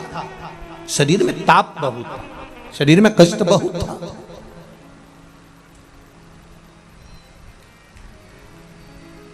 प्राण जाने का समय आया। भगवान शंकर के गण वहां खड़े हुए थे। पहले आए थे यमदूत, फिर आ गए शिव के गण। होता है ऐसा। एक सेठ जी थे, उनके पास में बहुत धन था, भजन भी बहुत करते थे, कीर्तन भी बहुत करते, मंत्र जाप भी बहुत करते, स्मरण भी करते, नाम जाप भी करते, खूब दान करते, पुण्य करते, संकीर्तन करते, भजन करते, मंत्र जाप करते। बड़ा दानी थे सेठ जी, बड़े दानी। उनका अंतिम समय आ गया, प्राण छूटने का समय। भगवान विष्णु के पार्षद उनके सामने खड़े हो गए, बैकुंठ से देवताओं ने लेने के लिए आ गए। तो उन्होंने तुरंत बैकुंठ के देवताओं को देखा और देखकर पूछा तुम कौन हो? तो क्या तुम्हारा अंतिम समय आ गया, हम तुम्हें लेने के लिए आए। ओहो, मैं चलने के लिए तैयार हूं, पर मेरे पास में दौलत बहुत सारी है, बहुत पैसा, अपार धन तो मेरी अलमारी में पड़ा हुआ है, बैंक में पड़ा हुआ है, तिजोरी में पड़ा हुआ है, ढेर संपदा, सोना चांदी हीरा पन्ना रकम सब कुछ मेरे पास में ढेरों में भरा हुआ है। तो इतने में सेठ जी ने कहा मुझे कुछ ऐसी कृपा कर दो। मैंने जिंदगी भर खूब दान पुण्य भजन कीर्तन खूब करा, पर धन कमा कमा कर एकत्रित करा, पर अपने ऊपर खर्च नहीं करा। एक मौका दे दो बस मुझे अपने ऊपर खर्च करने का। तो देवताओं ने जाकर भगवान विष्णु से कहा प्रभु क्या करें? भगवान ने कहा दे दो, 1 साल और दे दो। चलो ठीक है, करने दो इसको खर्च। अब 1 साल सेठ जी को जो मिला, उन्होंने उसमें खर्च किया, पर सही जगह खर्च नहीं कर पाए। वैश्यावृत्ति में, जुए में, मदिरापान में, मांसाहार में, गलत गलत काम में उसको खर्च किया। अब फिर 1 साल बाद मरने का समय आया। अब की बार बैकुंठ के पार्षद नहीं आए, अब की बार यम के दूत उनको लेने के लिए। बड़े बड़े दांत, भयंकर स्वरूप, काला स्वरूप, भयंकर।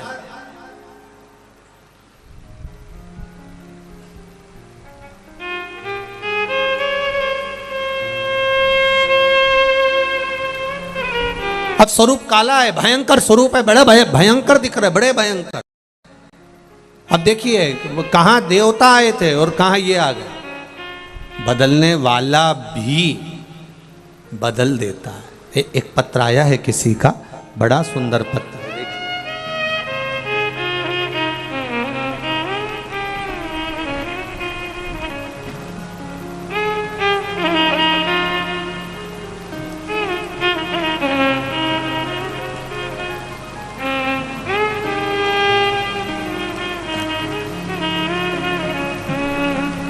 सुनीता गोस्वामी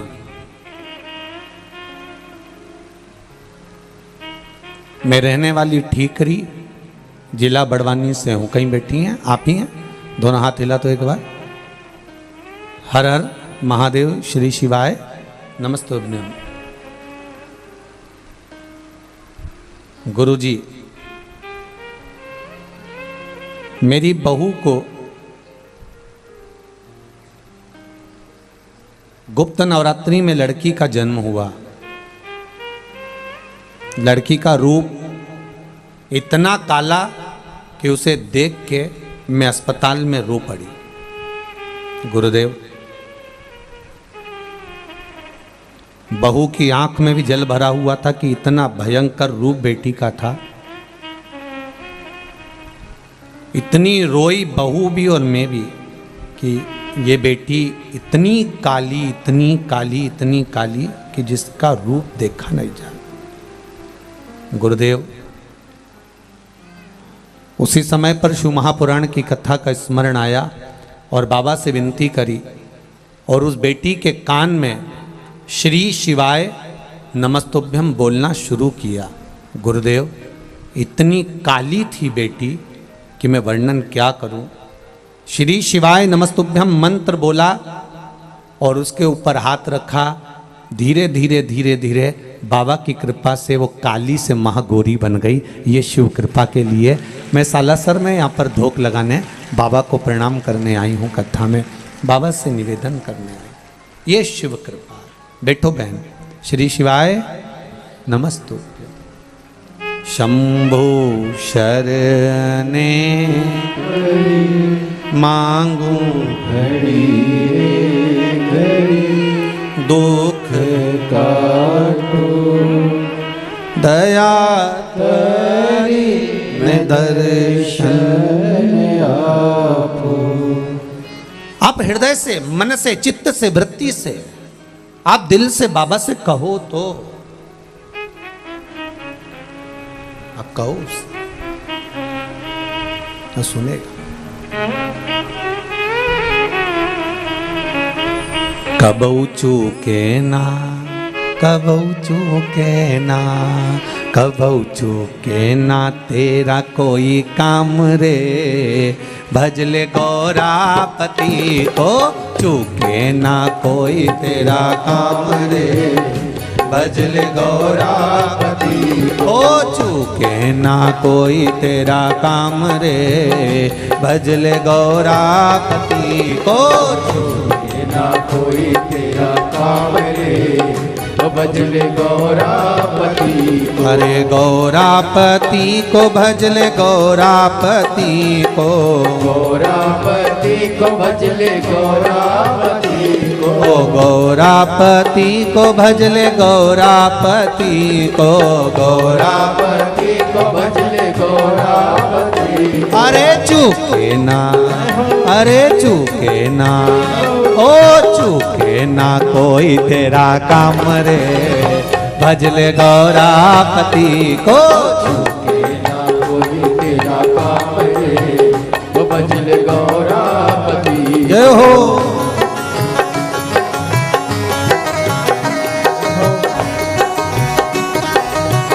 बड़े आनंद से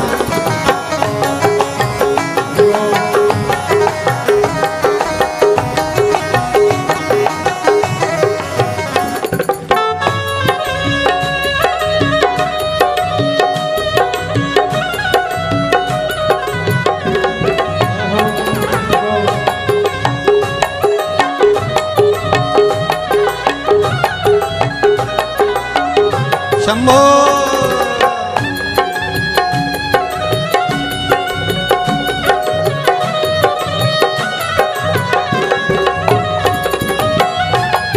बड़े भाव।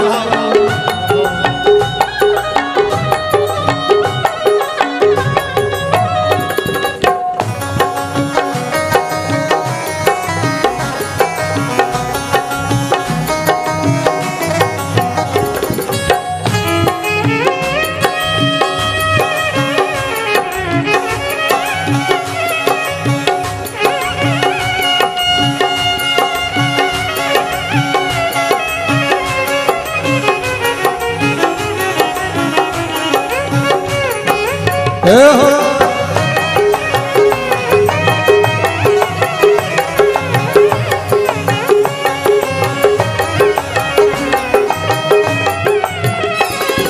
गौरापति को रघुवर भी भजते, गौरापति को रघुवर भी भजते, ओ गौरापति को रघुवर भी भजते, गौरापति को रघुवर भी भजते। अरे मिल गया, ओ मिल गया, अरे मिल गया लंका का राज रे, भजले गौरापति को, भजले गौरापति। कब चूके ना कोई तेरा काम रे, भजले गौरापति को, चूके ना कोई तेरा काम रे, भजले गौरापति। अरे गौरापति को भजले गौरापति को, गौरापति को भजले गौरापति को, ओ गौरापति को भजले गौरापति को, गौरापति को भजले गौरापति। कबऊ चूके ना, कबऊ चूके ना, कबऊ चूके ना कोई तेरा काम रे, भजले गौरापति को, ना कोई तेरा काम रे, ओ भजले गौरापति। जय हो।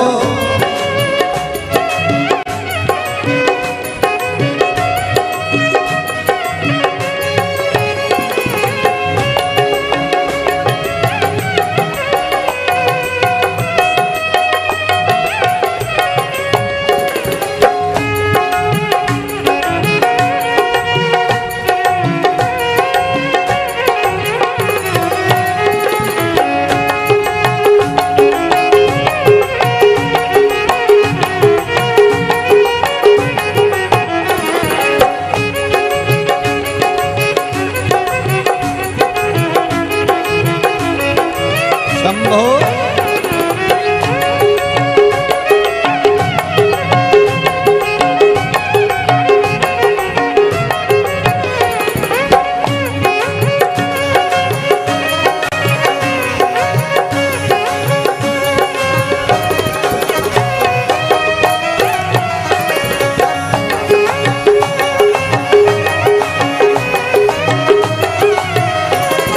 गौरापति को मेरे काना भी भजते, गौरापति को मेरे काना भी भजते, गौरापति को मेरे काना भी भजते, गौरापति को मेरे काना भी भजते, हाँ काना भी भजते,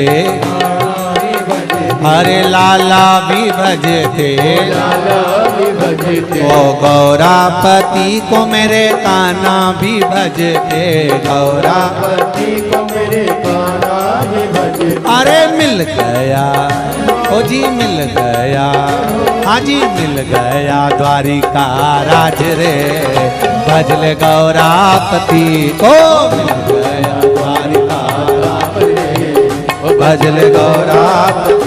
तेरा चूके ना कोई तारा काम रे, भजले गौरापति को, चूके ना कोई तेरा काम रे, ओ भजले गौरापति। जय हो।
गौरापति को भजले गौरापति को, गौरापति को भजले गौरापति को, ओ गौरापति को भजले गौरापति को, गौरापति को भजले गौरापति। अरे चूके ना हाजी चूके ना, हाजी चूके ना कोई तेरा काम रे, भजले गौरापति को।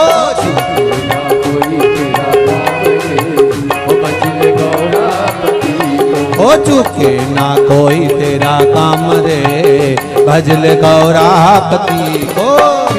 ना कोई तेरा काम रे, ओ भजले गौरापति, भजले गौरापति को, भजले गौरापति, भजले गौरापति को, भजले गौरापति को।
गौरापति को सुर मुनि भी जपते, गौरापति को सुर मुनि भी जपते, गौरापति को सुर मुनि भी जपते, गौरापति को सुर मुनि भी जपते। अरे मिल गया हाजी मिल गया, ओ जी मिल गया बैकुंठ धाम रे, भजले गौरापति को।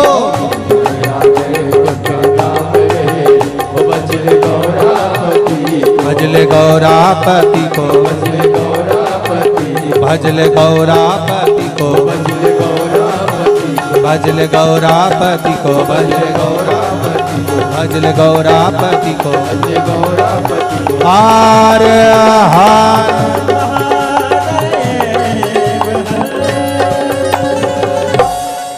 भगवान देवाधिदेव महादेव की कथा करती है।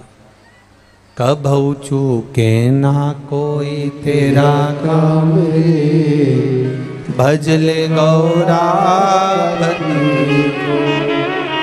आप दिल से हृदय से मन से अगर भगवान को रिझा रहे हो तो ये निश्चित है कि वो सुनेगा जरूर, सुनेगा। सालासर धाम में कथा चल रही है। आप बाबा से शंभू से मेरे शंकर से दिल से कहें, श्री शिवाय नमस्तुभ्यं। अपनी जगह पर बैठकर भाव से हृदय से दिल से कहें, श्री शिवाय नमस्तुभ्यं, श्री शिवाय नमस्तुभ्यं, श्री शिवाय नमस्तुभ्यं, श्री शिवाय नमस्तुभ्यं, श्री शिवाय नमस्तुभ्यं।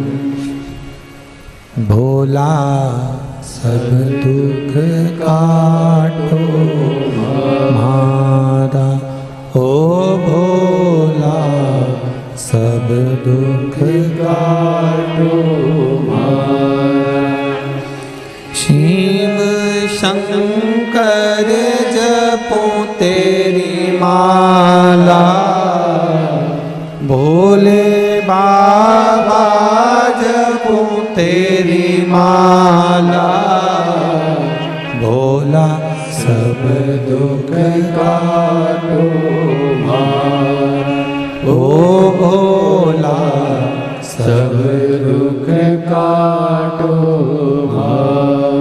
भगवान शिव से निवेदन भाव से, दिल से, हृदय से सुनेगा वो, ये निश्चित है। महाराज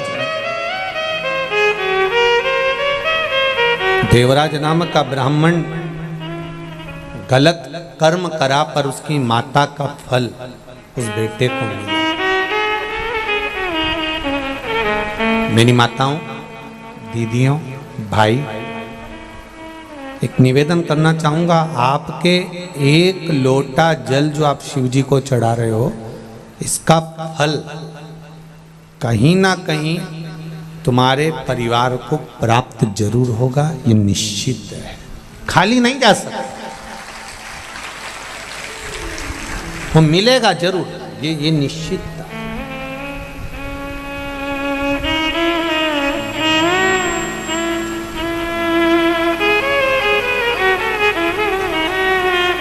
खेत में एक बीज डाल दिया आपने, एक बीज बो दिया आपने, और खेत में अगर एक बीज बो दिया है, डाल दिया है, अब अपने अपने गांव से जब आए होगे तो जंगल देखा होगा, रास्ते में पड़ा होगा, ट्रेन से, बस से, गाड़ी से, फ्लाइट से, जिससे भी आए, कितना जंगल है। अभी जंगल में कोई पौधा लगा है, कोई बीज गिरा होगा, लगा होगा, वहां पानी देने कौन गया हो?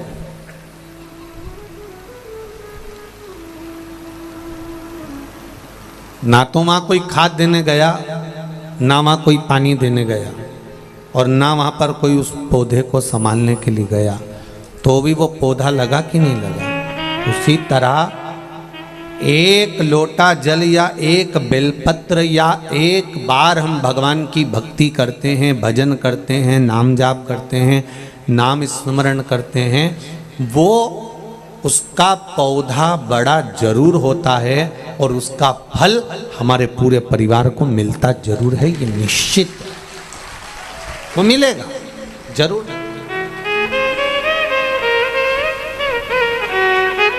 प्राप्त जरूर है। पितृपक्ष में कथा सुन रहे हो,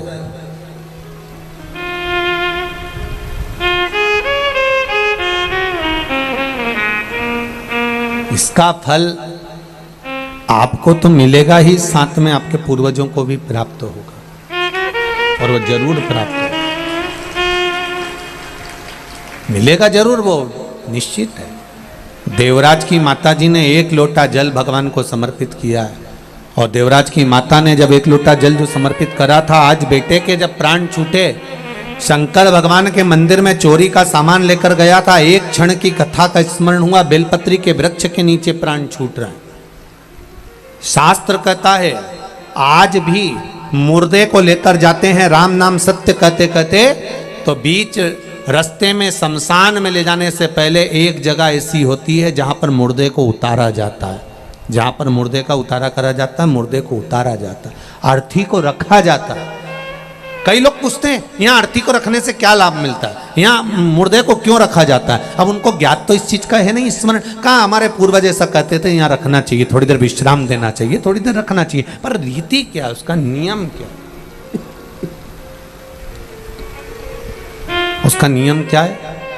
उसका नियम है कि देवराज नाम का ब्राह्मण बेलपत्री के वृक्ष के नीचे अपने प्राणों को त्यागा था, इसलिए उसको भगवान शंकर का धाम मिल गया था। मुर्दे को आज भी ले जाते समय बेलपत्री का वृक्ष तब होता नहीं, तो कोई भी पेड़ के नीचे उसको रख देते हैं, पर नियम है बेलपत्री के वृक्ष के नीचे से अगर मुर्दा निकल कर भी गया है और उस पर बेलपत्री के वृक्ष की छांव पड़ी है, तो वो कितना बड़ा भी पापी क्यों ना हो, वो परमात्मा के धाम चले ही जाता है, ये निश्चित है।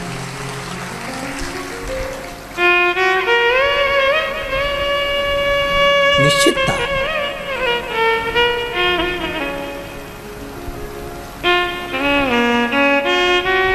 हम कई बार कह देते हैं आप लोगों को, आप लोगों ने स्मरण किया होगा कि अगर निर्माल्य की बेलपत्र शंकर भगवान पर चढ़ी हुई बेलपत्र कहीं जमीन पर भी पड़ी हुई मिली है तो उसको उठाकर एक बार मस्तक पर रख लिया करो। कौटी कौटी पाप ढेर पड़े हुए होंगे हमारे जीवन के, ऐसा कोई व्यक्ति नहीं जिससे पाप नहीं होता। श्री ऋषभदेव जी महाराज का चरित्र आता है, अहिंसा परमो धर्म को बताते हैं और ऋषभदेव जी महाराज कहते हैं हर व्यक्ति से पाप होता है, चाहे वो संसार का कोई मनुष्य हो।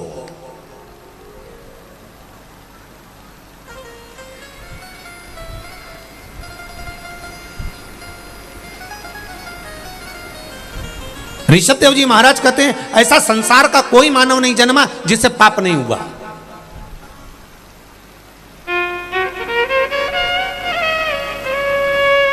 अहिंसा परमो धर्म की लेखनी ऋषभदेव जी महाराज वर्णन करते। किसी ने पूछा ऋषभदेव जी महाराज जी से, हर व्यक्ति पापी है? हाँ। चाहे कोई हो? हाँ। तो ऋषभदेव जी से पूछा गया, क्या संसार में जन्म लेने वाला मानव, चाहे संत साधु सन्यासी तपस्वी साधक उपासक चाहे जो हो, अगर मृत्यु लोक में जन्म लिया है तो उससे पाप हुआ है? क्या क्या पाप हुआ, कितने स्थान पर उसने पाप किया? तो कहा, पहला, झाड़ू लगाते समय जीव मर जाता है, उसका पाप माथे चढ़ जाता है। दूसरा, अग्नि जलाते समय छोटे छोटे पतंगे जल जाते हैं, उसका पाप माथे चढ़ जाता है। तीसरा, स्नान करते समय, वस्त्र धोते समय, बर्तन धोते समय पानी में छोटे छोटे जीव मर जाते हैं, उसका पाप माथे चढ़ जाता है। चौथा, हम चलकर कहीं पर भी जाते हैं, हमारे पांव के नीचे छोटे छोटे जीव मर जाते हैं, उसका पाप माथे चढ़ जाता है। तो ऋषभदेव जी महाराज जी से पूछा, जब प्रत्येक जीव से, प्रत्येक मनुष्य से, संसार में जन्म लेने वाले मानव से इन 4 स्थान पर अगर पाप होता है तो फिर मनुष्य क्या करे, इस पाप को समाप्त कहां कर सकता है? तो ऋषभदेव जी महाराज जी ने लिख दिया, सत्संग में जाकर बैठ जाइए, सत्संग में जाकर बैठ जाइए, भगवान की भक्ति में जाकर बैठ जाइए, पाप जलकर भस्म हो जाएगा। पाप की समाप्ति भगवत स्मरण है, पाप की समाप्ति सत्संग है, पाप की समाप्ति भगवान का स्मरण, भगवान का मंत्र जाप, नाम जाप, कीर्तन, मंत्र स्मरण। अब करो परमात्मा का भजन।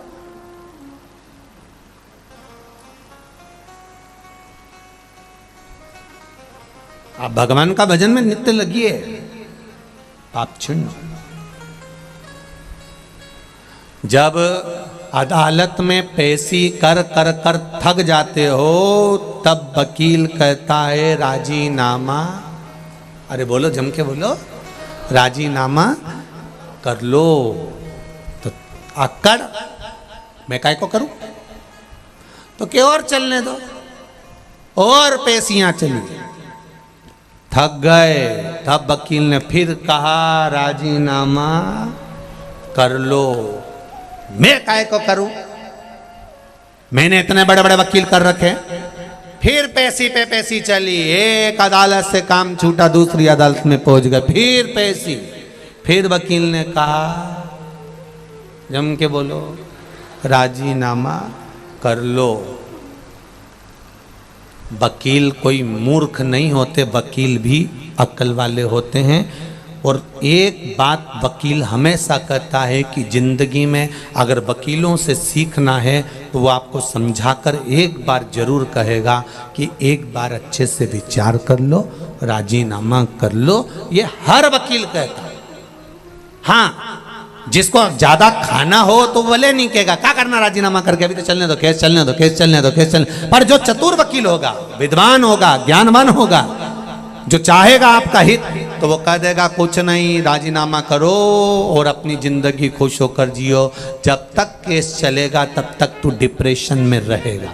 सही है कि गलत है? छोटा सा भी अगर अदालत में केस चलता है, प्रॉपर्टी का, संबंध का, रिश्तों का, धन का, दौलत का, आदि गलत गलत कार्य का अगर केस चल रहा है तो तुम रात को सही से सो नहीं सकते। आधी रात को एकदम याद आ गई तो उठ के बैठ जाओ।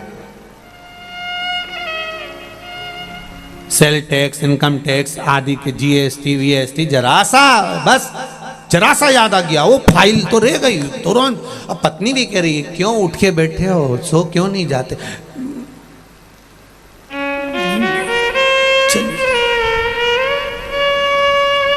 देखिए छोटा सा रबड़, देखा है रबड़, छोटा सा नोट की गड्डी में लगाने वाला जो रबड़ आता है ना, छोटा सा, उस रबड़ को एक बार लपेट लो, दूसरी बार लपेट लो, तीसरी बार अगर खींचा तो बोलो बोलो जम के बोलो, टूट गया। अब इतने छोटे से नोट की गड्डी में लगाने वाले रबड़ को तुम मिठाई के डब्बे में लगा सकते हो क्या? 2 बार? नहीं, टूट जाएगा। बड़े डब्बे में लगा सकते हो? नहीं, टूट जाएगा। उसी तरह ये चित्त, ये वृत्ति, ये मन वो रबड़ है जिसको हमें परमात्मा के चरणों में लगाना चाहिए, पर हम इसको नोट की गड्डी में और डब्बों में लगा रहे हैं, इसलिए ये रबड़ जल्दी टूट जाता है, बहुत जल्दी। इस रबड़ को सही जगह लगाए। ज्यादा रबड़ को खींचोगे टूटेगा, दिमाग को ज्यादा 10 जगह लगाओगे। इसलिए वकील कहते हैं राजीनामा कर लो, और यह वकील नहीं कर रहे, ये हमारे हृदय में हमें बिठा कर रखना है कि जिसने जिंदगी में जन्म लेने के बाद राजीनामा करना सीख लिया, कोई भी बात हो, सब्जी बेकार बन गई, राजीनामा कर लो, कोई बात नहीं, नमक ज्यादा पड़ गया, राजीनामा कर लो, काम बिगड़ गया, राजीनामा कर लो, कोई बात नहीं, चिल्लाना नहीं, क्रोध नहीं, अभिमान नहीं, अहंकार नहीं, वासना नहीं, तृष्णा नहीं, लोभ नहीं, आसक्ति नहीं, काम नहीं, राजीनामा करना जो सीख गया तो उसका जीवन एकदम क्लीन और आनंद में हो गया। जिसकी पेशियां चलती रहती है, हर बात में जवाब देगा। उसने कुछ कहा पत्नी ने, मैं तुमसे कब से कह रही हूं, और इसने पलट के जवाब दिया, तो तू जवाब दे, अगली पेशी उसकी देख। तुरंत वो भी तैयारी में बैठी थी, फिर उसने सुना दिया, उसने पेशी चालू कर। जब रोग में ग्रसित हो गया व्यक्ति और डॉक्टर ने कह दिया इसको कैंसर है, या इसकी किडनी या इसका लीवर खराब हो गया है, डैमेज हो गया है, इसका डायलिसिस चालू होगा, अब वो डायलिसिस की तैयारी करे, उससे पहले आप अरहर की पत्ती का जल शिव को समर्पित करना प्रारंभ कर दीजिए। डायलिसिस की जरूरत नहीं पड़ेगी, भगवान चाहेगा तो बचा लेगा, किडनी और लीवर काम करना प्रारंभ करेंगे। ये अभिषेक शिव महापुराण के तत्व हैं। सुख। तीसरा,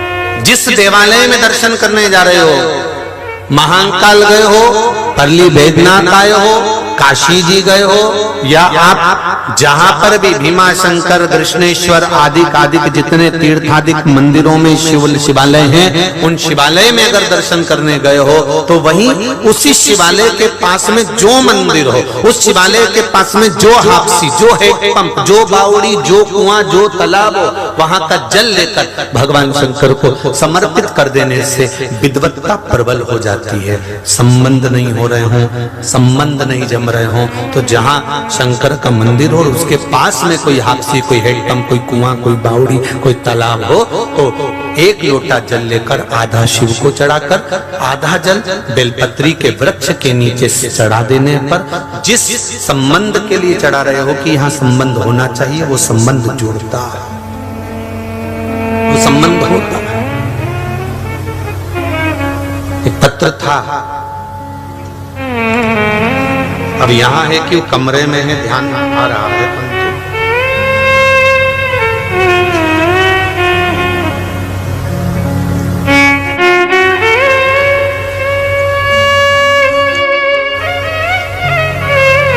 शंभु शरणे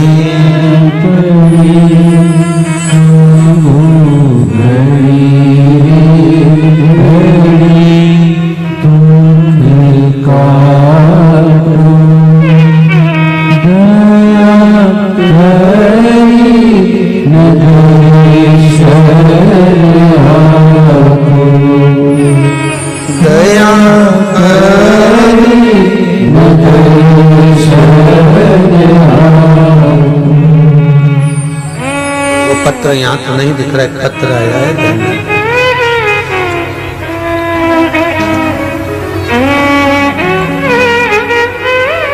श्री शिवाय नमस्ते। बैठिए, अभी बैठिए, मैं पहुंचाता हूँ। एक पत्र आया है, ध्यान दीजिएगा जरा, फोटो भी भेजे हैं।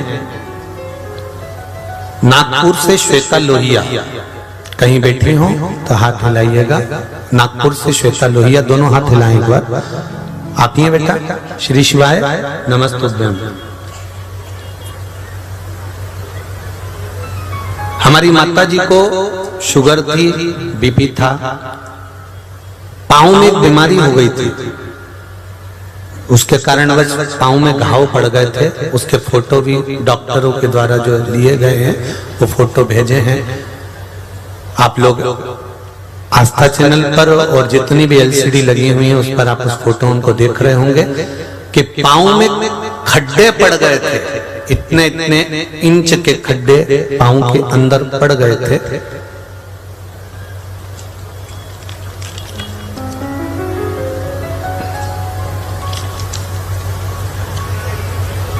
डॉक्टर के पास गए तो डॉक्टर ने कहा कि ऑपरेशन होगा, इसके सिवा कोई चारा नहीं है।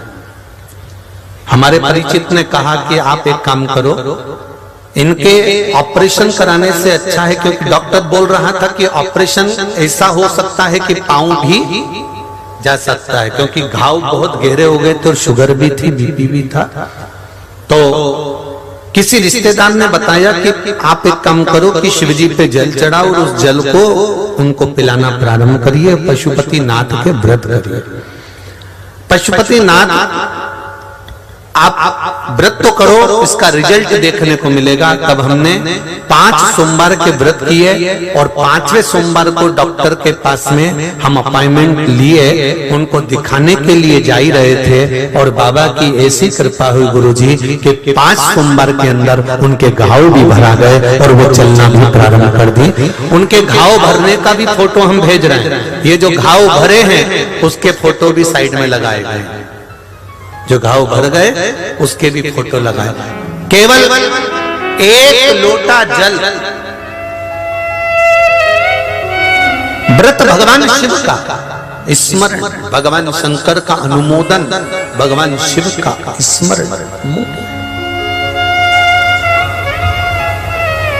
आप उनकी भक्ति को धारण कर रहे हैं, आप शिव को 1 लोटा जल समर्पित कर रहे हैं, आप एक बेलपत्र समर्पित कर रहे हैं, उसका फल मिलेगा।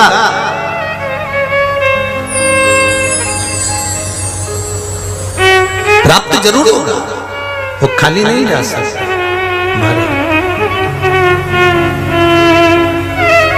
मैंने तेरे ही